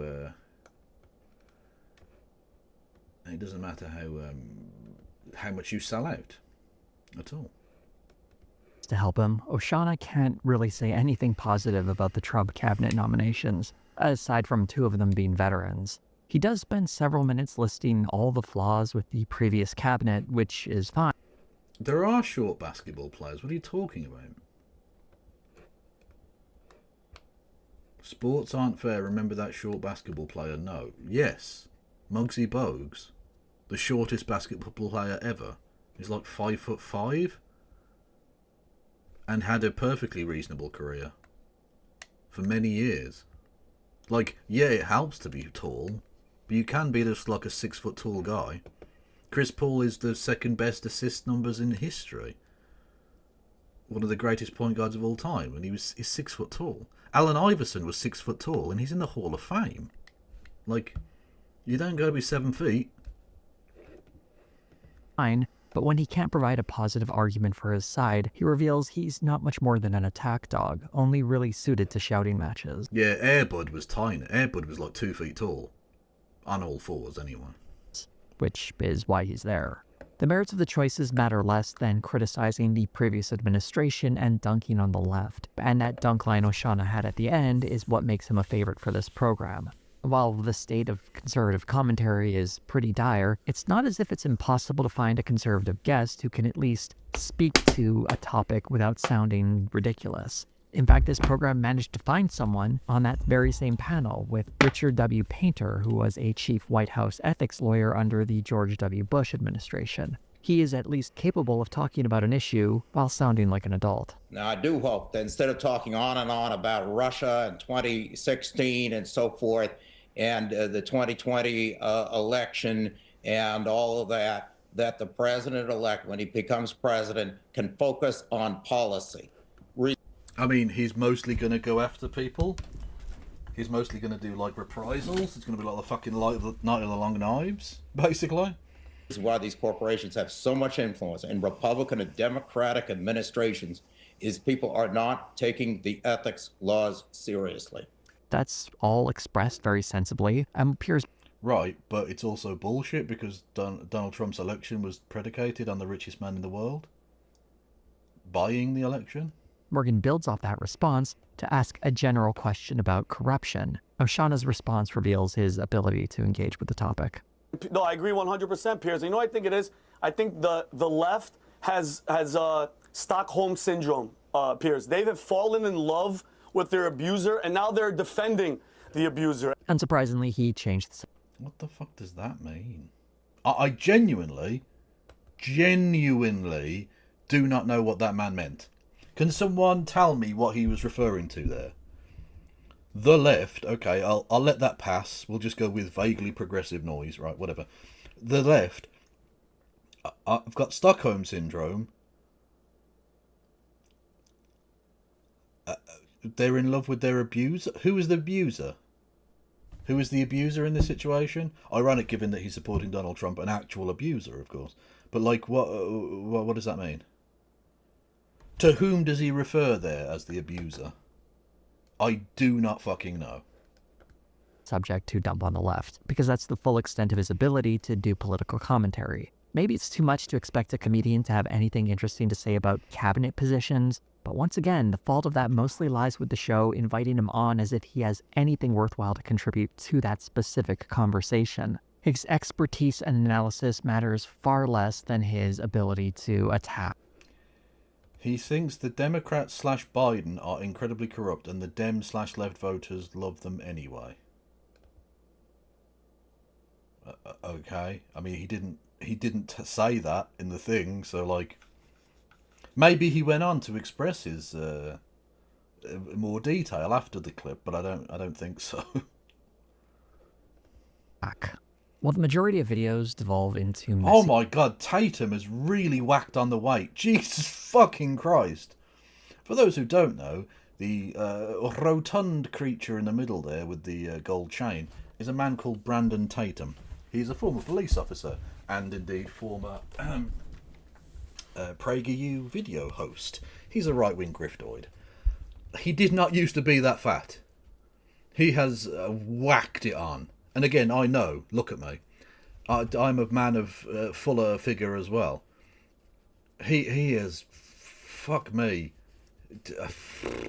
Some dietary choices have been made there, is all I'll say. See shouting matches. I should mention a handful do settle into more cordial conversations. These are often around topics where the guests either mostly agree or don't have strong differences in their opinions. One example is, Diddy update. Could be witness tampering? Is he making moves from jail? Although I'm not terribly familiar with the story or the panelists, they did actually... Is this to do with Diddy Kong? Is it that? Is this just a Donkey Kong story? I don't keep up with the Mario universe. They discussed things in a civil manner, and things didn't devolve into annoying shouting matches. When there were interruptions, they went more like this. But they would give somebody like Michael Jeffries bail, 10 million or something like that, correct? I couldn't agree with you more. An interesting fact about this video, though, was by far it had the lowest number of views for the month of November. I'm not sure if it's because of the subject or the guests didn't have much of an appeal to the regular audience, but I suspect the lack of fireworks in the opening 30 seconds might have something to do with why audiences were not so keen on this video. And for those who don't know, YouTube only counts views for anyone who watches more than 30 seconds of a video. So if someone clicked onto a video and didn't like what they saw in the first 30 seconds, if they stop playing the video, That's why they do the whole, like, oh, here are the highlights at the start, woo, bit. Won't be counted as a view. The explanation for the theatrics and right-wing slant of the show go right back to its host, Piers Morgan. When you watch multiple videos from this channel, you start to get a sense of the patterns Morgan has when it comes to engaging in... This kind of content should be illegal. Do you mean my content? Or do you mean Jose's content? Or do you mean Piers Morgan's content? Any political discussion. He's more than happy to sit back and watch guests tear into one another, and he obviously sets the stage with how he presents each topic.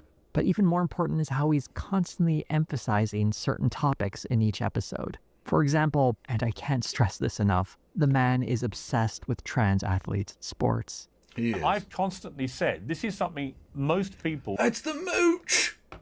Oh, I do love me some of the mooch. Steve Scaramucci, American legend.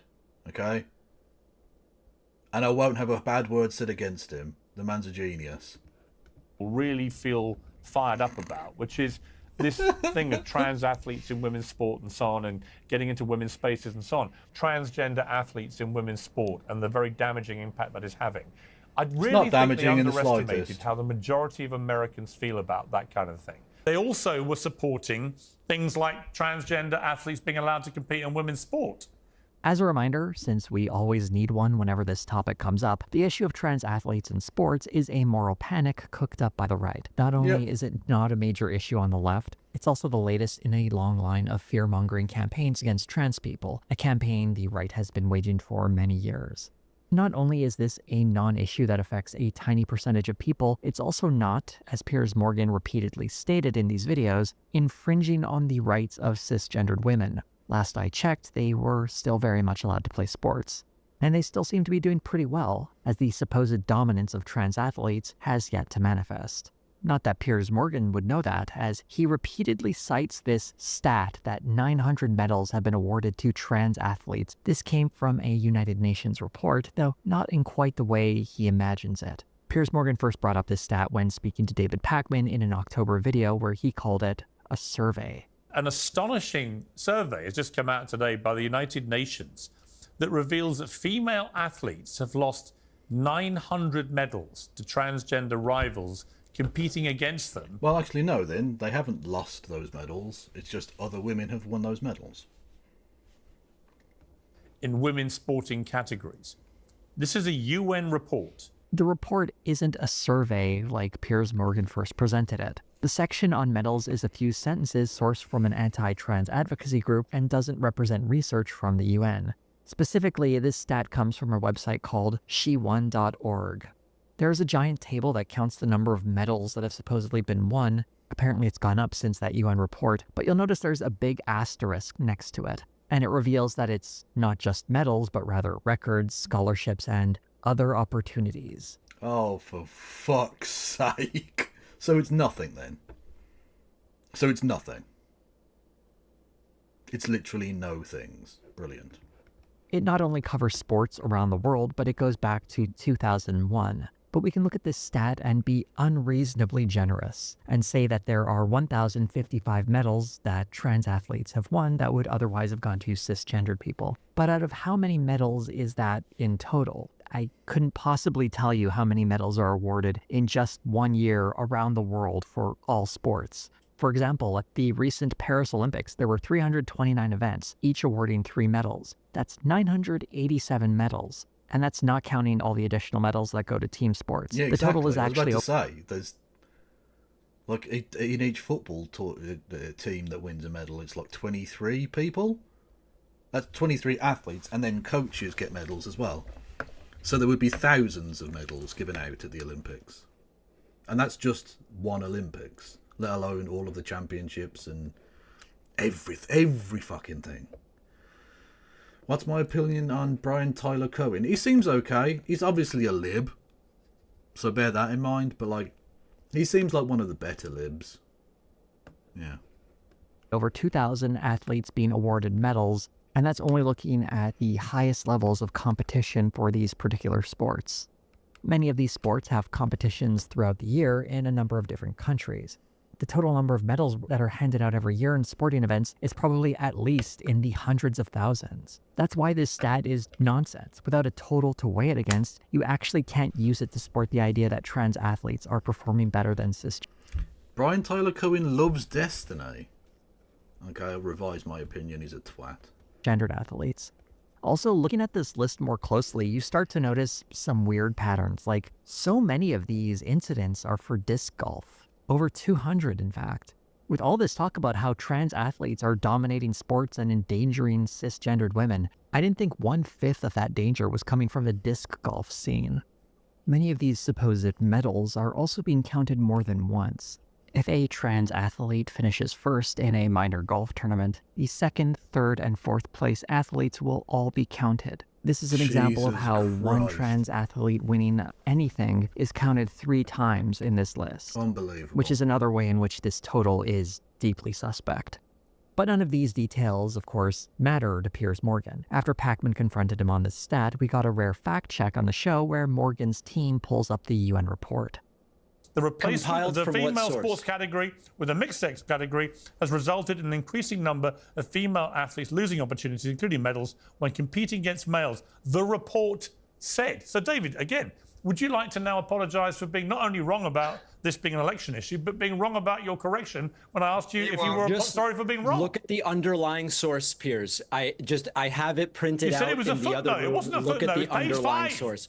This is the heart of pedantry. Piers Morgan is arguing that the stat is in the body of the report and not a footnote, whereas Pacman is arguing that the stat is sourced through a footnote and not evidenced by the report itself, and therefore shouldn't be credited to the UN. This isn't a fact check, this is a waste of time. Also, this report wasn't conducted by the United Nations, but rather a special rapporteur for the UN, that is, an independent expert who is providing advice to the United Nations. This individual is Reem Al-Salem, a well-known anti-trans activist.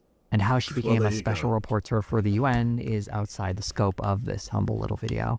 Another talking point that Piers Morgan loves to bring up is that he thinks trans rights were one of the issues that cost the Democrats the 2024 election in the US.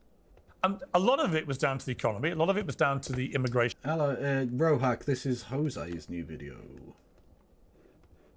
Crisis, but a lot of it was also down to what is perceived to be just woke insanity, including this woke insanity, which doesn't mean anything. It's literally just a fucking buzzword that I throw at things I don't like.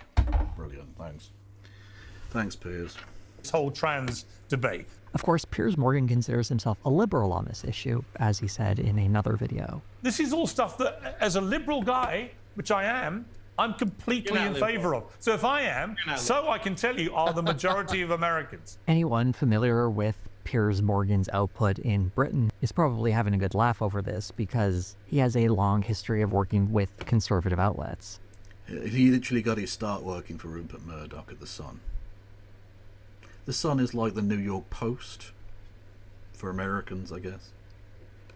But I want to put that to the side for a moment so we can... The only thing he has to stand on, which is why it's his go-to whenever this is brought up, is, I oppose the Iraq War. He did oppose the Iraq War, relatively tentatively, because he was the editor of the Daily Mirror, a more liberal, left-leaning newspaper at the time.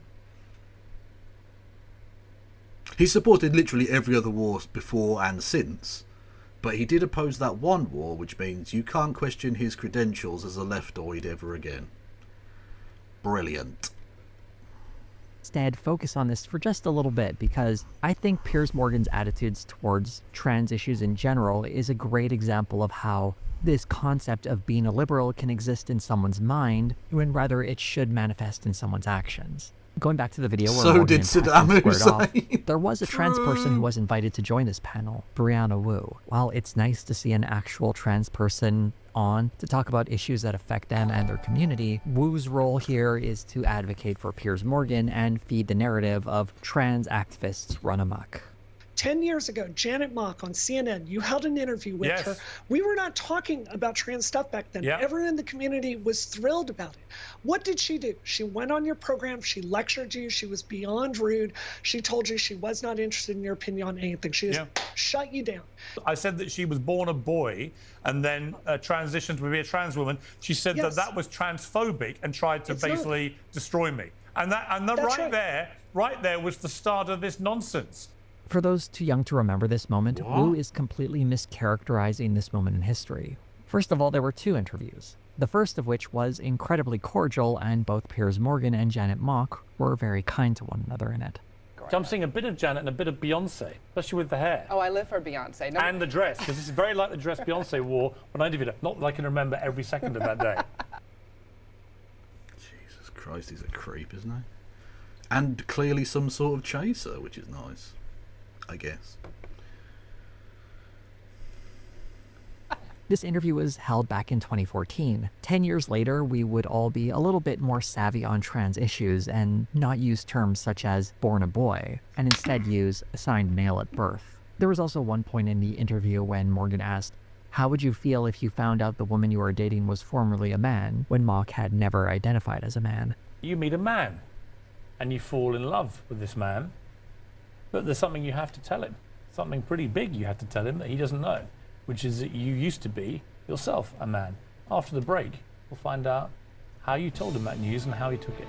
A few days later, there was a bit of rudeness from Mock when she expressed her frustration on Twitter, writing, "Was a boy until 18. Get it the fuck together.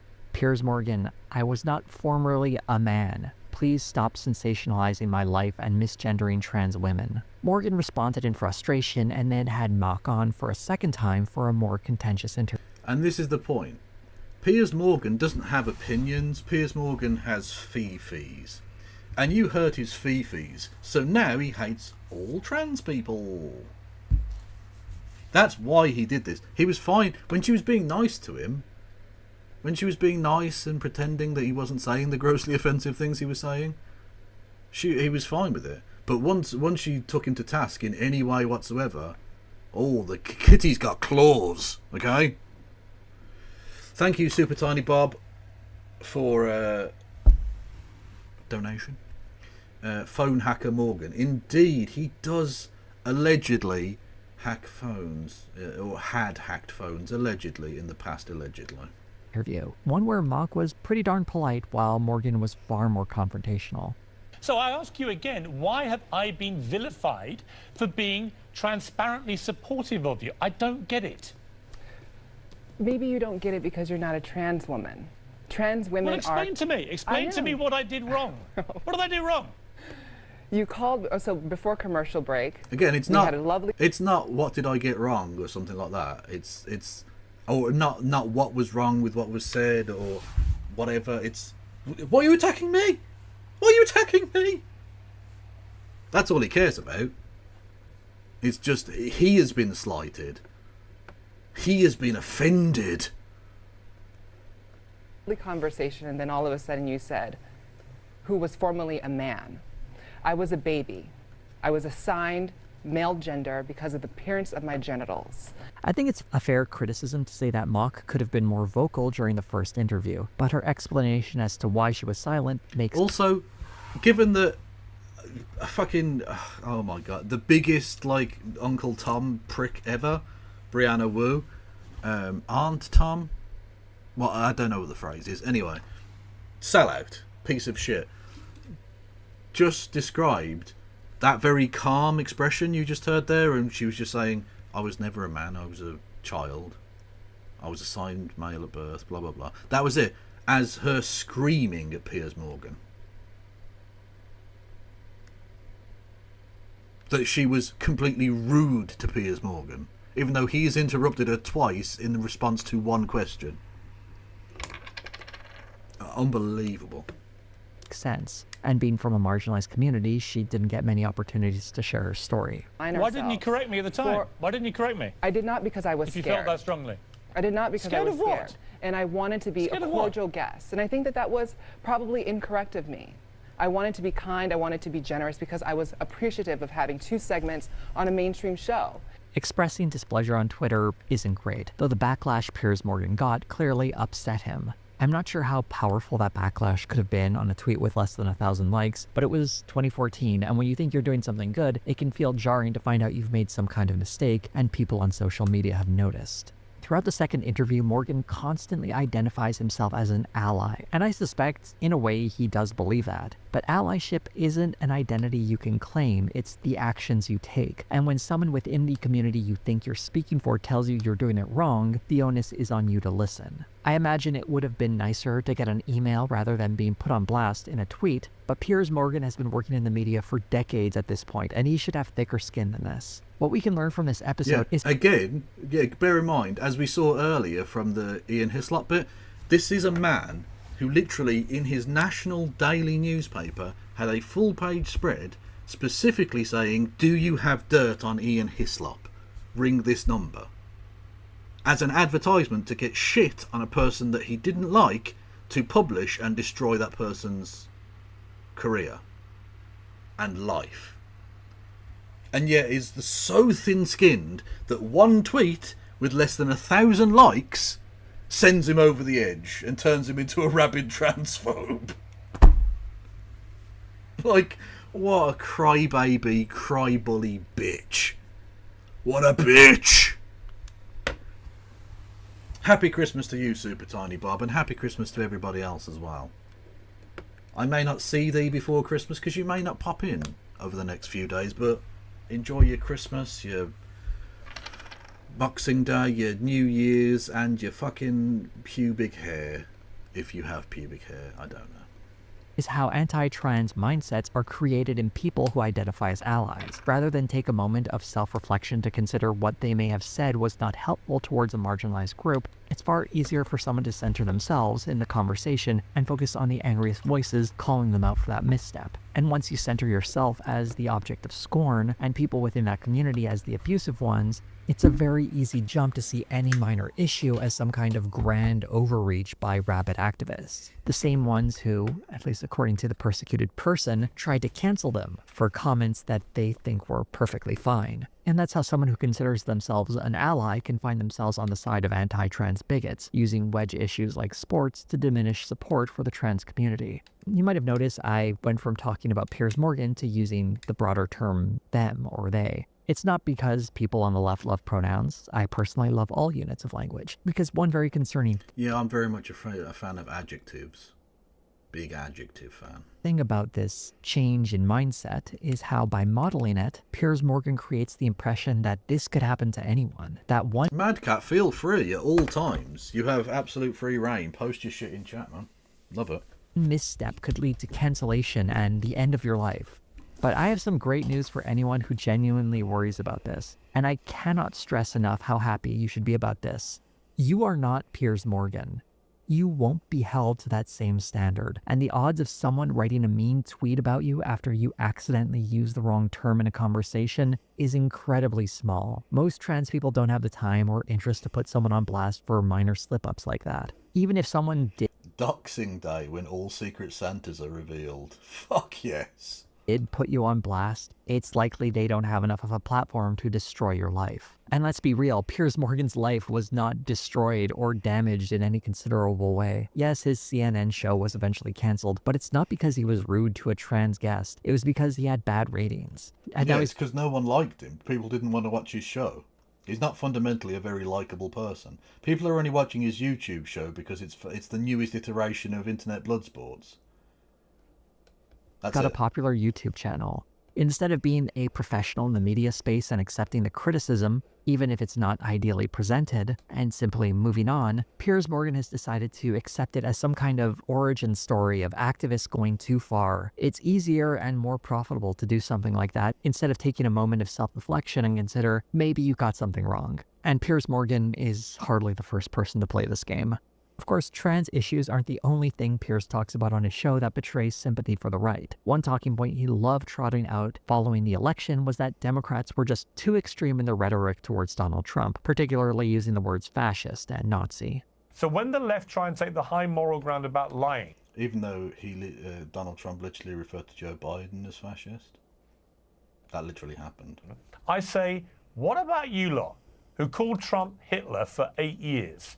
The comparison here, on its face, is ridiculous. When talking about how Donald Trump lies as an individual, Piers Morgan pivots to position the entire left in opposition. Why does an entire side of the political spectrum have to be weighed against one man? When it comes to calling someone Hitler, it's trivial to find examples of people on the right doing the exact same thing to Joe Biden and Barack Obama. And yes, people on the left certainly said the same about George W. Bush. But Piers Morgan apparently believes this is a new thing, and one the entire left now has to answer for. It's especially silly when he gets upset over the use of the term fascist, which Donald Trump has used to describe the left in his speeches. And she's calling them all fascists and Nazis, okay? But she's a fascist, okay? She's a fascist. There you go. Morgan would argue that it's better to ignore what Trump says as we should judge him on his actions. And he does this brilliantly, by the way, with the left. He sucks you in. because he just shoots from the hip and he says stuff that crosses his mind or whatever. And rather than pick him off on stuff he actually does, you all go completely nuts every time he opens his mouth and says something a bit crazy. I hope the double standard here is What a joke. You're a joke, mate. clear. Democrats are judged on the rhetoric of anyone on the left, but Donald Trump is never held accountable for any of his rhetoric. As for the generous use of the term fascist, it's something Morgan has no problem when he does it himself. The left would constantly say Trump's a fascist, whilst themselves behaving very like fascists. You know, the purest personification of fascism is where a group of people tell another group of people, if you don't dress how we tell you to, speak how we tell you to, laugh at things that we think are acceptable, you know, have heroes that we have approved, read books that we have approved, etc., etc. Read books we have approved. Dickhead, there is one side of the political spectrum banning books right now, and it's conservatoids.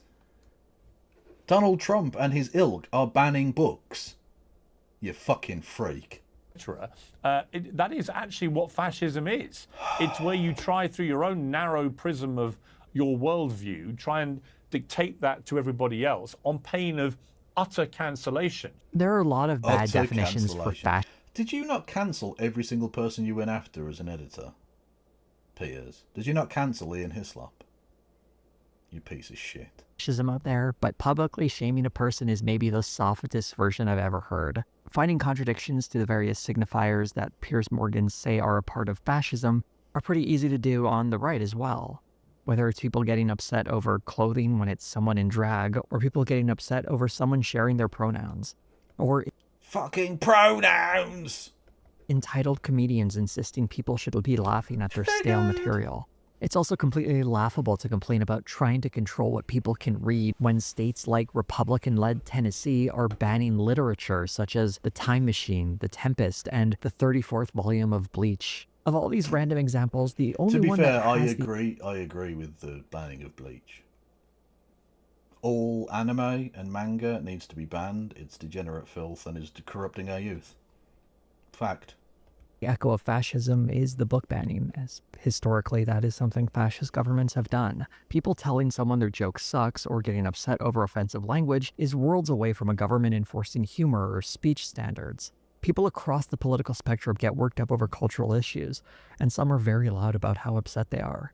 The only way that can be equated to fascism is if Piers Morgan reduces the term to meaning something so broad and vague, he can apply it. When did I attract this audience of fucking nerds?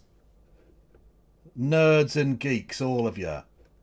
I knew I could bait you. Oh, don't touch my anime. Don't touch my manga. I like my little cartoons. Freaks. Mutants. All of you. Nerds. Nerds.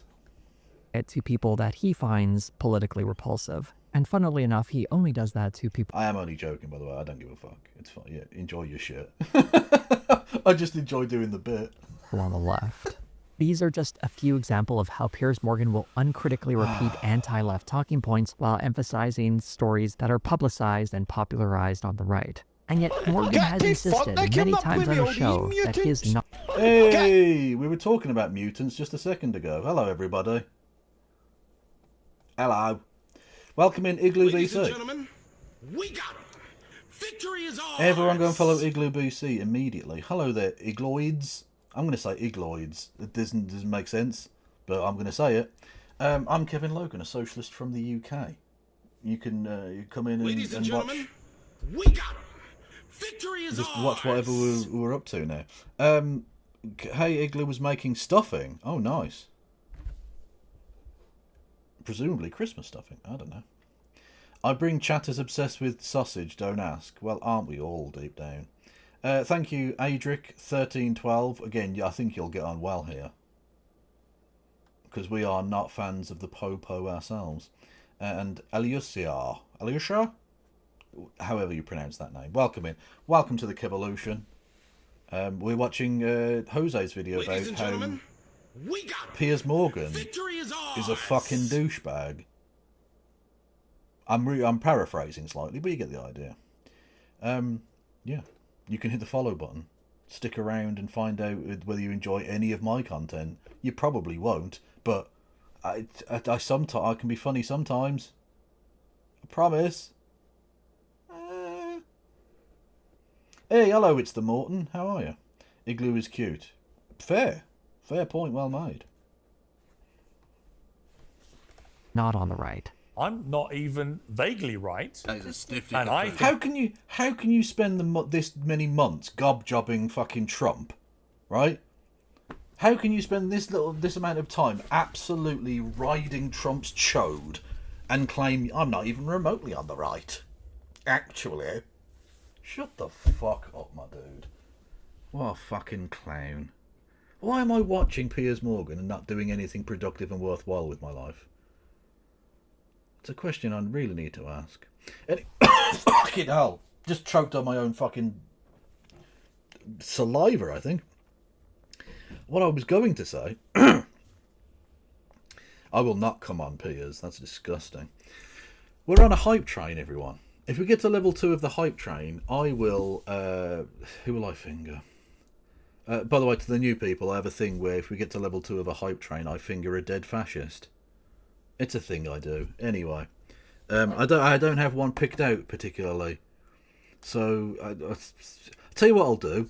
If we get to level 2 of the hype train, I will finger a dead fascist. But what I'll do is I will allow the people on YouTube to give me more money and choose the person I'm gonna fucking finger. That is a stiff dick of poo. I'm a grown adult. I'm a grown adult. I get to vote in elections and everything. Why? I am why democracy doesn't work. Jesus Christ. Anyway. Stop it. Get some help. Indeed so. Thank you, Michael Jordan. Thank you, Madcat, for gifting a sub to Surly Dev. Thank you to It's a Morton for gigantifying an emote. Thank you, Hayton Whiskey, for a new subscriber. Much love to you, man. The return of the sausage. Thank you to Swirly Curly with 200 bits. Thank you to Mad Cat Scotty Eye with a gifted subby sub. We're on level 2 of the hype train. I've got to go over now to the YouTube. Boom! Here we are. This is my YouTube. Hello. And we set up a new goal. That is a stiff dick of poop. 1 super chat, $2, 2 hours. And this time it will be... you can select the fascioid I digitally interfere. Because you can't say finger. An error occurred. Oh no. What doesn't it like? Fascioid?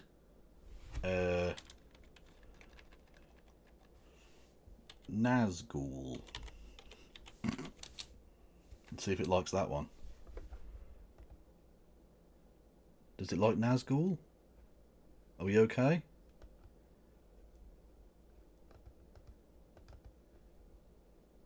No, I don't want to get inspired with fucking suggestions. Ah! Fuck. Start another goal. Boom. All of this.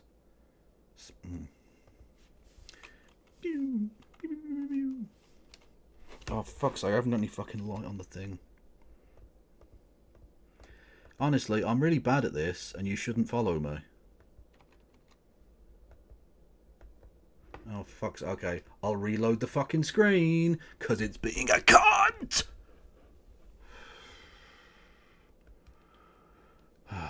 Continue.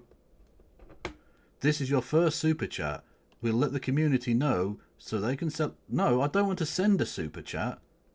Why the fuck would I possibly want to send a super chat? No, this is... No, this is... No, what the fuck? Fuck off, you cunt. What the fuck? Chat, why is it being fucking dumb? Why is it that now doing the thing that I don't want it to do? Right, we'll try yet again. No, this is... Shut the fuck up, Logan. No one gave you permission to speak. No, I don't want to purchase a super chat, you twat. Oh, hang on. No, it's already set up. Oh, for fuck's sake. Okay, so it did go through. I don't even care anymore. I think it's wrong that biological men who've become trans women should be in women's space. Honestly, Piers Morgan, if you fell into a threshing machine, I would celebrate. Go fuck yourself. Right. We're on a hype train on the Twitch. But also, if you want to go onto the YouTube, for $2, you get to select the fascists whose corpse I will finger.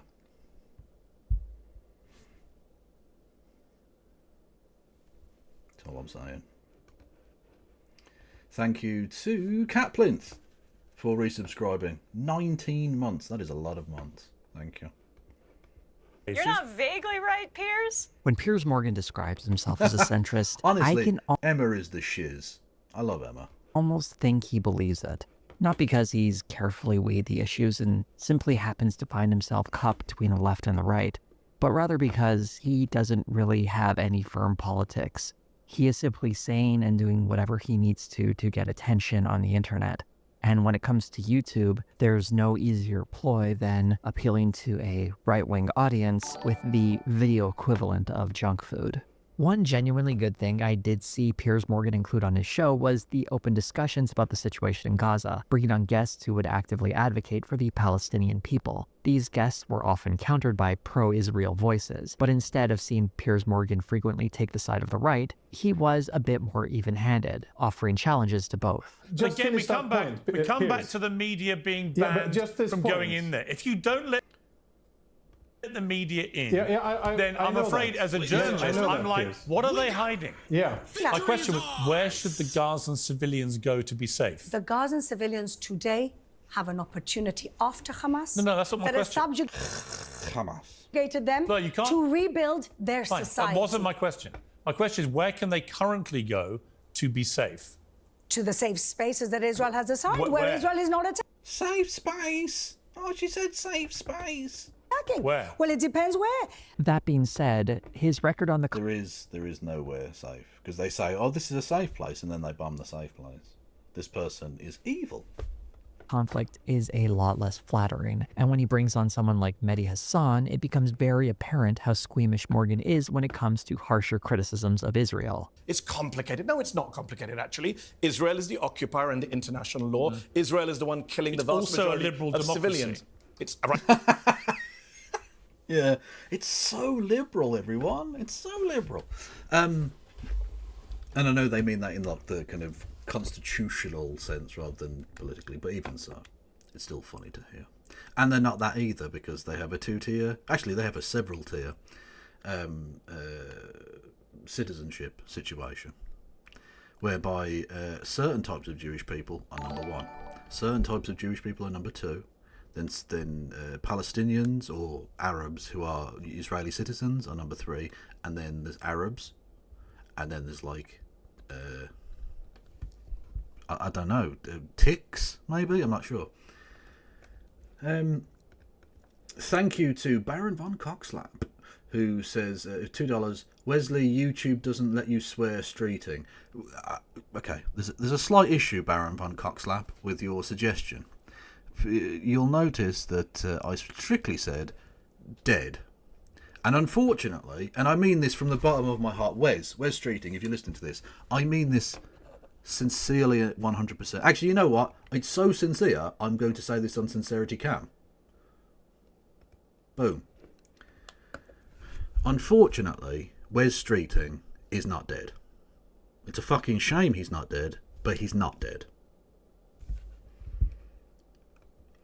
So, I can't finger him. Okay? It has to be a dead person. I'm sorry.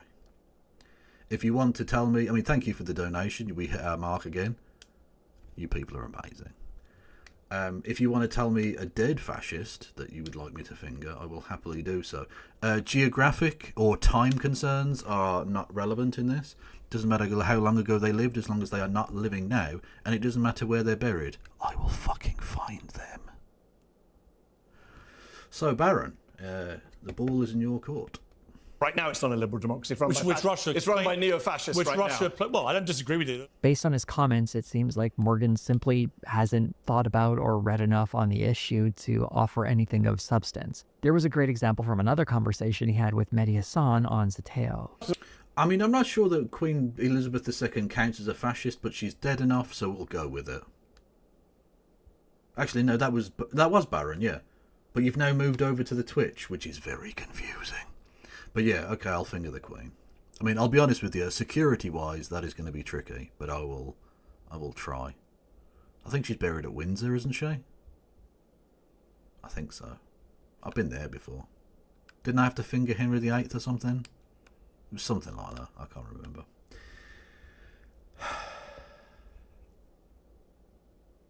What was I doing? I don't know. It's a Morton, that was it, yeah. Thank you, It's a Morton with Bitty Bits, who says, have you heard of the Staffordshire nut? No, I haven't. That sounds like something I shouldn't Google. Tell me about it. It was... oh, thank you for the bits. It was designed so that you could hang 3 men at once.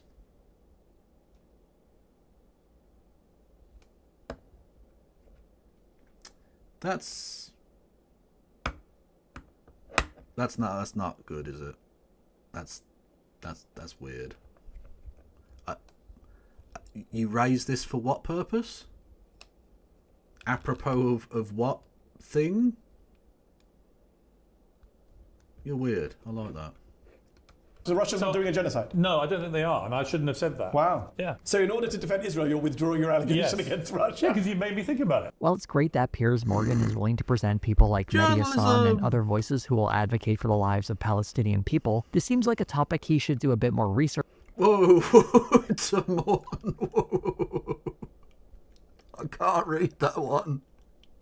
Oh, thank you for the bits, but there's no fucking way I can read that. Be careful. Can we be careful in chat with our Luigi posting, please? Like, don't get me wrong. Don't get me wrong. We're all fans, but like, let's chill. Let's just fucking chill. I mean, I don't know that I'm as much of a fan as this guy. This is quite something. And when you're coming down the chimney, oh, it feels so good. I need a Charles Dickens. You'll be staying in clothes and I'll be misses. I'll take you for a ride, you'll be a vixen. And when you're coming down the... That is fucking wild, man.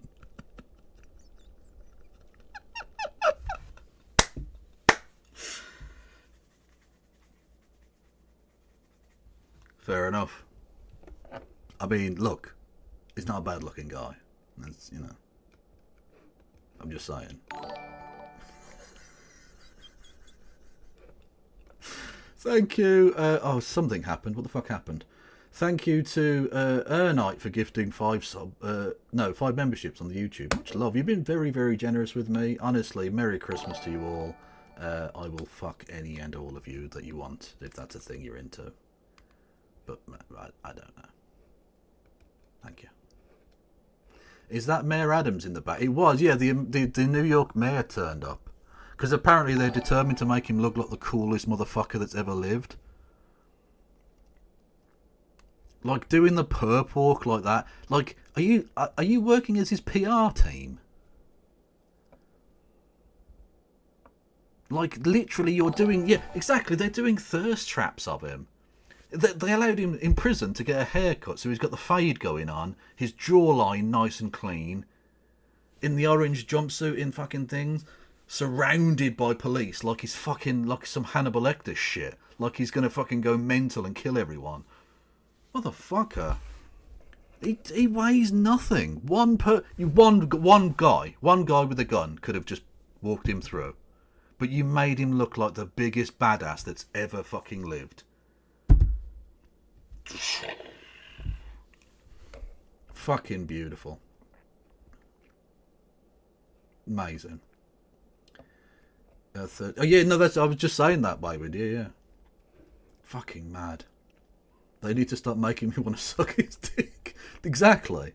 Like, they really are. They're his PR team. The NYPD are fucking idiots. They've created a fucking cult figure in the last week. research on before voicing his own opinion, although that's kind of par for the course with a lot of what he seems to talk about. Fucking incredible. I've been pretty harsh on Piers Morgan Uncensored as a program, but one section that wasn't completely useless were the one-on-one interviews. I've already highlighted a few examples of it at its worst, such as platforming a Nazi, and I've shown some positive examples, such as speaking with Mehdi Hasan. But unlike the panel discussions, the longer interviews are far more likely to result in something interesting being said. For example, a former advisor to Kamala Harris, Mike Nellis, was brought on to address the idea that men are being alienated by Hollywood and that one Gillette ad from 5 years ago that talked about toxic masculinity. Now, are they still talking about the fucking Gillette advert? Jesus cunting Christ. These culture, there needs to be a study that's like really done and drills down into, metaphorically drills down into the heads of these people. These culture warriors are fucking brain broken. They like, it's rotted away. They've gone full RFK. The brain worms. I got the brain worms. Decided to sidestep the issue and talk about something real instead. They want to tell everybody that if they're not the type of manliness that they like, type of manliness that you see on the right, that you're not a real man. And I'm sick of that crap. Here's the truth. White men in America are 4 times more likely to commit suicide than any other group of people in the United States. I didn't hear either party talk about that. Things fall apart when Nellis is brought onto the panel and the conversation decays rapidly. But for a few minutes, there was an interview. NYPD bigging up Luigi. First they go on about his skills. Then they post all the Benetton-style pics of the guy. Kitty bonk. Exactly. I mean, what next? Maybe they could do a kind of a tasteful nude photo selection in sepia. Just so all of the wine mums are definitely fucking flicking their bean to it. Yeah, 100%. 100%. Maybe get him dressed up as like a firefighter, right? Holding a kitten. Like, could you make him seem more like fuckable? Is that possible? I don't even know. The only thing that would make it better, or what it is, if they did like 2025 calendar, or like a kind of, they find his hard drive and it's full of pictures of him, and it's basically an exact recreation of the fucking Hunter Biden pics, massive dong included. Like, it's madness. It's madness. Where something interesting was being said, and the absurd narrative of men being let down by advertisements got some real pushback. The interview was contentious, but that's completely fine. Going on a show like this, you should expect to have your positions challenged. However, interviews with right-wing guests seem to include fewer of those challenges, even when someone says something completely ridiculous. For example, Glenn Beck said this about Donald Trump in an interview. He could be a Lincoln, a transformational president as much as a Lincoln. Right. Restore. What the fuck are you so he's not remotely right-wing, and yet Glenn Beck just said he could be like Abraham fucking Lincoln. Now, there is one way I'd like him to be like Abraham Lincoln.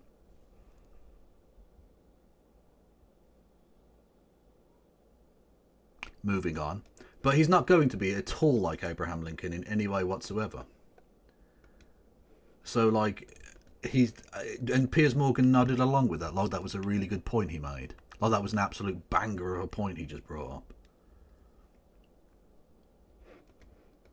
Restoring the Republic. Piers Morgan just nods along to the idea that Donald Trump will do something on par with ending slavery. I suppose deporting 20 million people would have a large-scale impact, but destroying lives and families like that seems more like the opposite of ending a monstrous institution like slavery. Even though the actual ideas expressed here are ridiculous, and Piers Morgan doesn't offer any meaningful pushback to right-wing claptrap, I do appreciate this interview because it provides a clear example. Trump would never go to the theatre. True. I suppose he might go to a movie theatre. Fingers crossed. Of what someone like Glenn Beck thinks. A clip like that speaks for itself. So there is Third a kind of time's value. the charm. Okay, again. Time out. Well, we're just going to call it Luigi posting, although technically he didn't do either of those particular instances. But again, we do need to bear in mind terms of service. And the fact that the Kev skirts that line very significantly anyway, and doesn't need enablers, okay? The Kev, speaking about myself in third person, does not need enablers in terms of being naughty. So let's just reel it in slightly, yeah? To these interviews as well. These interviews also sometimes lead to us understanding Piers Morgan a little bit more when we get moments like this one. Why didn't he behave like a fascist for 4 years when he had the chance? And the truth is he didn't. January 6th was awful, and I wrote that at the time and said it at the time. But other than that, where you could construct an argument for this was the kind of thing you would see I think Luigi is innocent, because I don't know about you, but he was with me at the time. So I don't know who killed our old friend Thompson there, but it wasn't Luigi. We were chilling. We were playing Fortnite, OG Fortnite, obviously. I was a cat, Billy bouncing, and he was the Michelin Man. And we were we were doing a Clanscope tryout. So these are words I vaguely understand are connected with the game Fortnite. Sort of a banana republic. There's nothing about Trump's first term which screamed fascism to me. Who amongst us hasn't tried to overthrow a democratic election in the past? But moments like this, I hope, make it crystal clear what side of the aisle Piers Morgan is currently servicing, and how standards aren't really upheld for one side while being overly enforced on the other. There's something interesting that happens with the occasional guest on these videos. At the tail end of one video, the streamer Destiny was brought on for a few minutes following the November election. What was ostensibly about... Yeah, we need to get an I Am Spartacus movement going, where everyone just claims that you were with him at the time. Apparently, and I mean, how close to jury nullification, who knows? But like, it's apparently they're having a hard time putting together a jury because of all of the support for him. There are too many people who would otherwise be like eligible and worthwhile to have in the jury pool that have expressed support for Luigi, or like sympathy in some respect for him. So they're finding it difficult to put together 12 people for a jury. Which would be so funny if he was so supported that they just couldn't have a trial. That would be fucking amazing. Love it. But his reaction to the Trump victory was almost certainly just an excuse to ask this question. Complete clean sweep. He won the popular vote as well as the Electoral College. Did you cry? This isn't the only time Piers... What? Did you cry? Piers, Piers, we all know you're just a little fucking creepy little bully. An inadequate piece of shit. Put well above your abilities because of your background. And the fact that you're a ruthless, evil piece of conniving shit. And I hate Destiny. And I mean that. I genuinely do hate him. His support for Israeli genocide has led to me despising the guy. Not that it's really worth it, because I don't think he's that interesting or effective, but just like he's a very unpleasant person that works in a similar sphere that I do. It happens. And even I'm like, why would you ask him if he cried? That's just gross. Don't fucking do that. Like, I know we're supposed to be like, oh, men are allowed to cry. But we all know what he means by that. He's basically saying, are you a massive pussy? Are you a massive pussy and were you triggered? Did you cry? Boo-hoo. That's what he's doing. As a fucking journalist. Gross. Gross. Piers Morgan has done something like that. Talking of gross. Talking of fucking gross. Look at him. Roger Stone. The most obvious fucking alien lizard creature in a human suit you've ever seen. Like, why even bother wearing the human suit at this point, Glibglob? His name's Glibglob. He's an alien lizard. Why even bother wearing it? Like, it's warped and twisted and fucked up to the point where no one believes you are human. So why are you bothering? Poor old Glibglob. This, for example, he brought on Roger Stone for this moment. I just wanted to end on a bit of personal business, Roger, because when I tweeted that Kamala Harris wasn't up to winning the presidency, you responded to me on X and you said, Piers now trying to suck Trump's dick after betraying him previously. A truly... You know what, Glib Glob, I take it back, mate. Absolute fucking banger. Oh, see, there's the Glib Glob we all like. There's the Glib Glob we've all come to love and respect.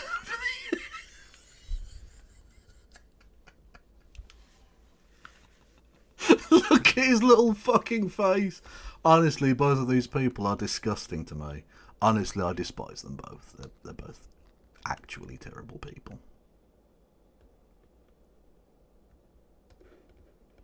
The talentless dirtbag. I just wondered whether, now the dust has settled, you wanted to maybe rethink your view there, Roger. There's this element of humiliation in Piers. No, you're still sucking his dick and you're still a piece of shit. Like, Roger Stone's just annoyed that Piers Morgan only temporarily stopped sucking his dick. But Roger Stone was always sucking the dick. Always. He's never been off that thing. He was Hawk touring before Hawk Tour was born. Both the phrase and the weird crypto stealing bitch. Yeah. Morgan's interviews that seeps to the surface that's very petty. While it's all good to hold people to account and ask challenging questions, I don't see the value in bringing someone on to a political commentary show and asking if they cried, or throwing an old tweet in their face to settle a personal grudge. But he's all about the personal grudge. That's all he gives a fuck about. Piers Morgan is just a personal grudge in a suit. That's the only thing that he cares about, is if you're... Like, when that trans person was being nice to him, he was for trans rights. And then, actually, she wasn't even rude to him. He was rude to her because of a tweet. And now he hates trans people.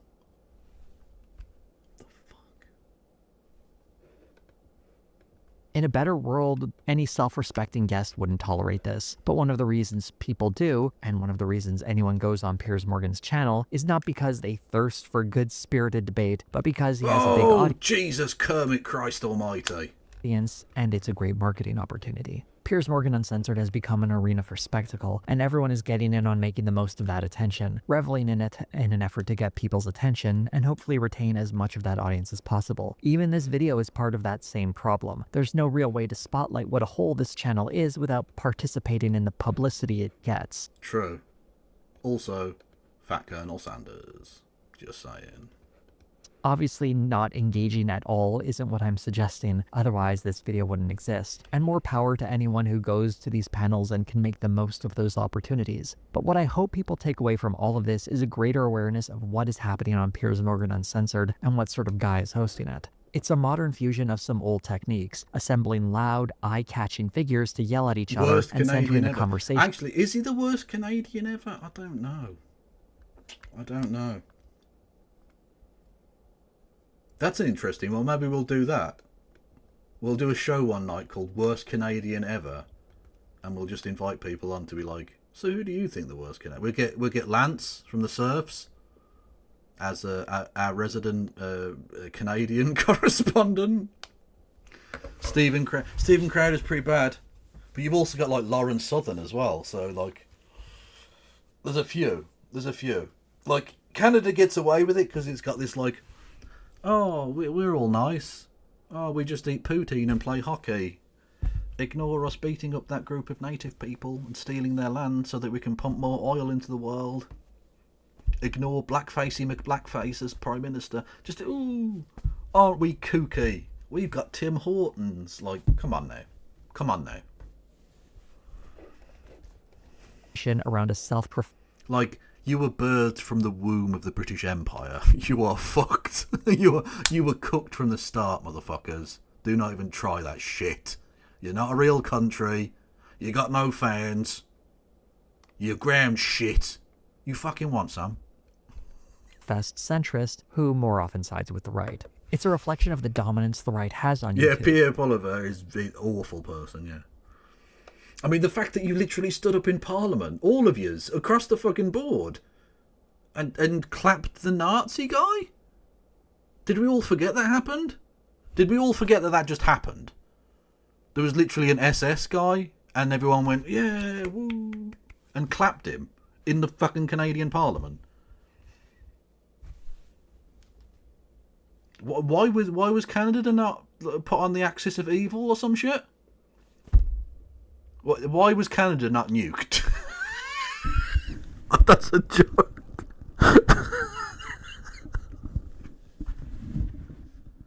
See, I don't need enablers. You make me worse. A lot of them didn't know he was SS. No, that is true. That is true, to be fair. But still. It's still fucking out. We have French people, exactly. That's much worse than being in the SS.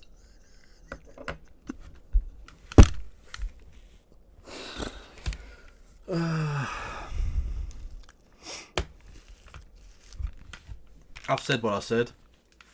I won't be taking it back. It's been said. And a depressing reminder that a lot of work needs to be done to push back and undermine some of these voices. There's one last moment I want to highlight that I think reveals the depths of what this channel is. Lord Freetus, you frowning is not an argument. Okay? Fact. As some added context, Emma Vigeland of the Majority Report is addressing Piers Morgan's fixation on the imagined threat of trans athletes, and she suggests that he tackle more important issues, like victims of sexual assault. Piers Morgan's response really sums up this entire cynical enterprise. I'll take your advice on what segments we should be doing. We are the fastest growing YouTube channel in the world, so we're probably getting it about right. So long as he can... No, YouTube is shit. YouTube is full of absolute wank. If you're the fastest growing YouTube channel, it's because you're a scumbag. Like, you can grow on YouTube whilst being good. You can. That's a thing that can be done. You have to be extremely good at making content, and you have to be, like, incredibly regular and, like, hit the algorithmic points and all of that shit. But if you're growing really, really quick, if the algorithm loves you, it's because you're scum. If you do really well in modern YouTube, it's because you are fucking garbage. You are either creating lazy slop that feeds into the algorithm, like fucking Skibbity Toilet or some shit like that. I don't fucking know, whatever. Whatever the kids are watching. Fucking garbage. Or because you're doing like internet blood sportsy stuff, or you're doing like low grade fucking what's his name? PewDiePie level dog shit. That's how you're doing well on YouTube. And it's because you create the most effective slop. You are the most effective ground-feeding slop merchant on the website. Well done. You should be deeply ashamed of yourself. Keep growing his channel, demonizing trans people or pushing some other bogus right-wing narrative, he's going to keep doing just that. And I think it's very helpful when his guests call him out to his face. One thing you'll notice in this video is I didn't spend too much time talking about the various guests that Piers Morgan had on, and a big part of that is because I really wanted to talk about the show itself and Piers Morgan as a host. And while I was tempted to go on a few sidebars, I had to restrain myself. I made an exception, of course, for Dave Rubin because it was just too fun an opportunity to pass up. Speaking of fun opportunities you wouldn't want to pass up on, do consider becoming a patron for this channel or a member, and you will get early access to videos, your name in the credits like the fine folks you see here, and maybe a few extras every now and again. I thought that James from the internet had actually fucking subscribed to me on YouTube, but he isn't. Hello, thank you James Holmes for gifting 5 memberships on YouTube. The first of which randomly was James from the fucking internet. As you do, naturally. Do they even post on YouTube? Go to channel. Do they post stuff on YouTube? No, is the answer. They haven't put anything out in the last year. But anyway, everyone go and follow James from the internet's YouTube channel. The last thing they put up is Hunter Biden's dong is a quatto? The fuck is this? Why is that muted? Don't be muted, you prick. Hunter Biden, here's the funny story. Hunter Biden isn't running the deep state. Hunter Biden's dick is running the deep state. Did you ever see Total Recall? True. Okay, so here's my theory on Hunter Biden, okay? Hunter Biden's wang is actually a quado, y'all know what a quado is, right? Like, you've seen the movie, right? So long time ago. Hunter Biden's wang is actually a quado. That's why his wang is always out. So like Hunter Biden's eyes are rolled up into his head. He's like this, and people think it's because he's high. He's not. That's what happens to the dude when the quado jumps out of his stomach, right? Like, and he's all like rolled up in his head, and then the quado's like, oh, I can see things. Like, I'm telling you, it makes sense. Yep. Because everybody's like, how can Hunter Biden just go do run like an international oil company or something? Yo, because his wang is a quado. That makes a lot of sense. Him. He's just like the meat sack that carries the quado around. And in return, the quado gives him lots of cocaine and Quaaludes. It's like a trade-off. Yeah, that's fair. You know what? Wait, we have a minute while the hogs are talking. Hold on, I'll show you. Hold on. Okay, here. I'll show you what a quado is. Hold on. I promise he's not having sex.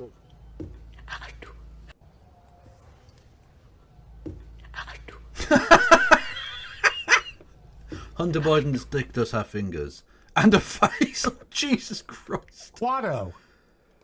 Oh, God, it's Glenn Beck again. Oh. Yeah. That's a quado. See?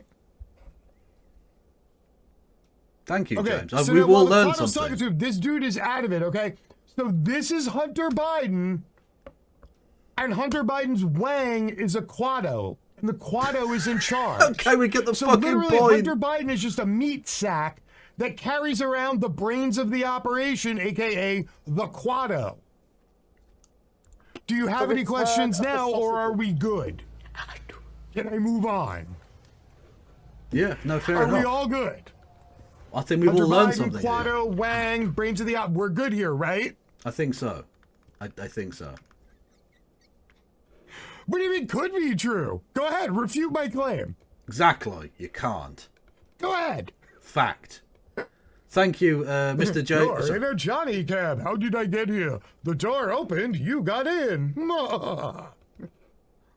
That was a banger. Why aren't you releasing more videos like that, James? Fucking banger, mate. Anyway, thank you for the bits, Mr. Peter Wood. Mr. Peter Wood. And thank you for the bits, Hate and Whiskey. Much love. Much fucking love. Said that quite aggressively, needlessly so. What is this? Oh, we do like a bit of Nick Fuentes nonsense. What's he doing? Nick J. Funes, as fucking Rudy Giuliani called him, hilariously. Is that on the screen? It is not. I will now have to uproot my life and relocate. While I can handle whatever comes to my front door, it is irresponsible to expect my neighbours with young families to share that burden. In the meantime, I will have to contact 24-hour security to protect myself and my property. Damn, his body had choice. Banger. Banger. Banger. Kev, that's me live. Feel free to raid me. Yeah, I will do. Okay. Madcat, I'll raid into you, yeah. Also, yeah, using his fucking neighbours as a human shield to hide his cowardice. Amazing. To support this channel in a non-monetary fashion, you can like, comment, subscribe, hit the bell for notifications, or share this video on social media. Thank you all so much for watching. Thank you for watching. What? That's not at all the thing, is it? Pew. Okay, I think I'm going to leave it for the night. That was a really good video. Everyone go and follow Jose on the YouTubes. Because they do fucking absolutely epic content. Love it. Yes, I have one question. Why? Why not? Isn't that the biggest question of all? No, it is not. The biggest question is who we're going to raid into. Thank you everyone for listening and watching tonight and all of your support. It's fucking dope. It's legitness, to use a phrase that no one has used since 2006. Who is going on the YouTubes? The Vanguard are literally the only ones going that are any good. The only other people are a couple of YouTube NBA channels that I follow that you will not be interested in the slightest. I follow the YouTube ones, the NBA ones, because that's what I write about in my journalisms. James from the internet banned me for mathematically proving we should just nuke Florida to solve American healthcare. You are a naughty boy at Sir Morton. You're very welcome here. Everyone on the YouTube, goodbye. And on Twitch, we're going over to Mad Cat Scotty Eye. If I can fucking find them. Mad Cat Scott? Nope. Is there an underscore in there or something? Oh, for fuck's sake. Mad Cat, what's your handle again? I'm fucking bad at this. I am atrociously bad at this. Right. Are there underscores in there? I think there might be. It's Mad Cat 79. Fuck me. It's cat with a K for a start off, so I'll fuck that up. 79. There we go. Fuck me. Everyone go and say hello to Mad Cat, who is a regular in the chat and is good people. And I will see you probably tomorrow, I think. Tomorrow's Sunday. Or today, because it's 20 to 1 in the bastard morning. I keep saying I need to start earlier so I can get my sleep back on time. It isn't fucking working. So, yeah, I'll probably see you later today. We'll cover, I don't fucking know what. And then hopefully Monday, I have to do the thing. Monday we'll do the Gartic phone with Christo. That should be quite fun. I'll send out messages to people for that if they want to do it. Say hello to Mad Cat, give them a cheeky little follow, and I'll see you later. Free Palestine, no passing around.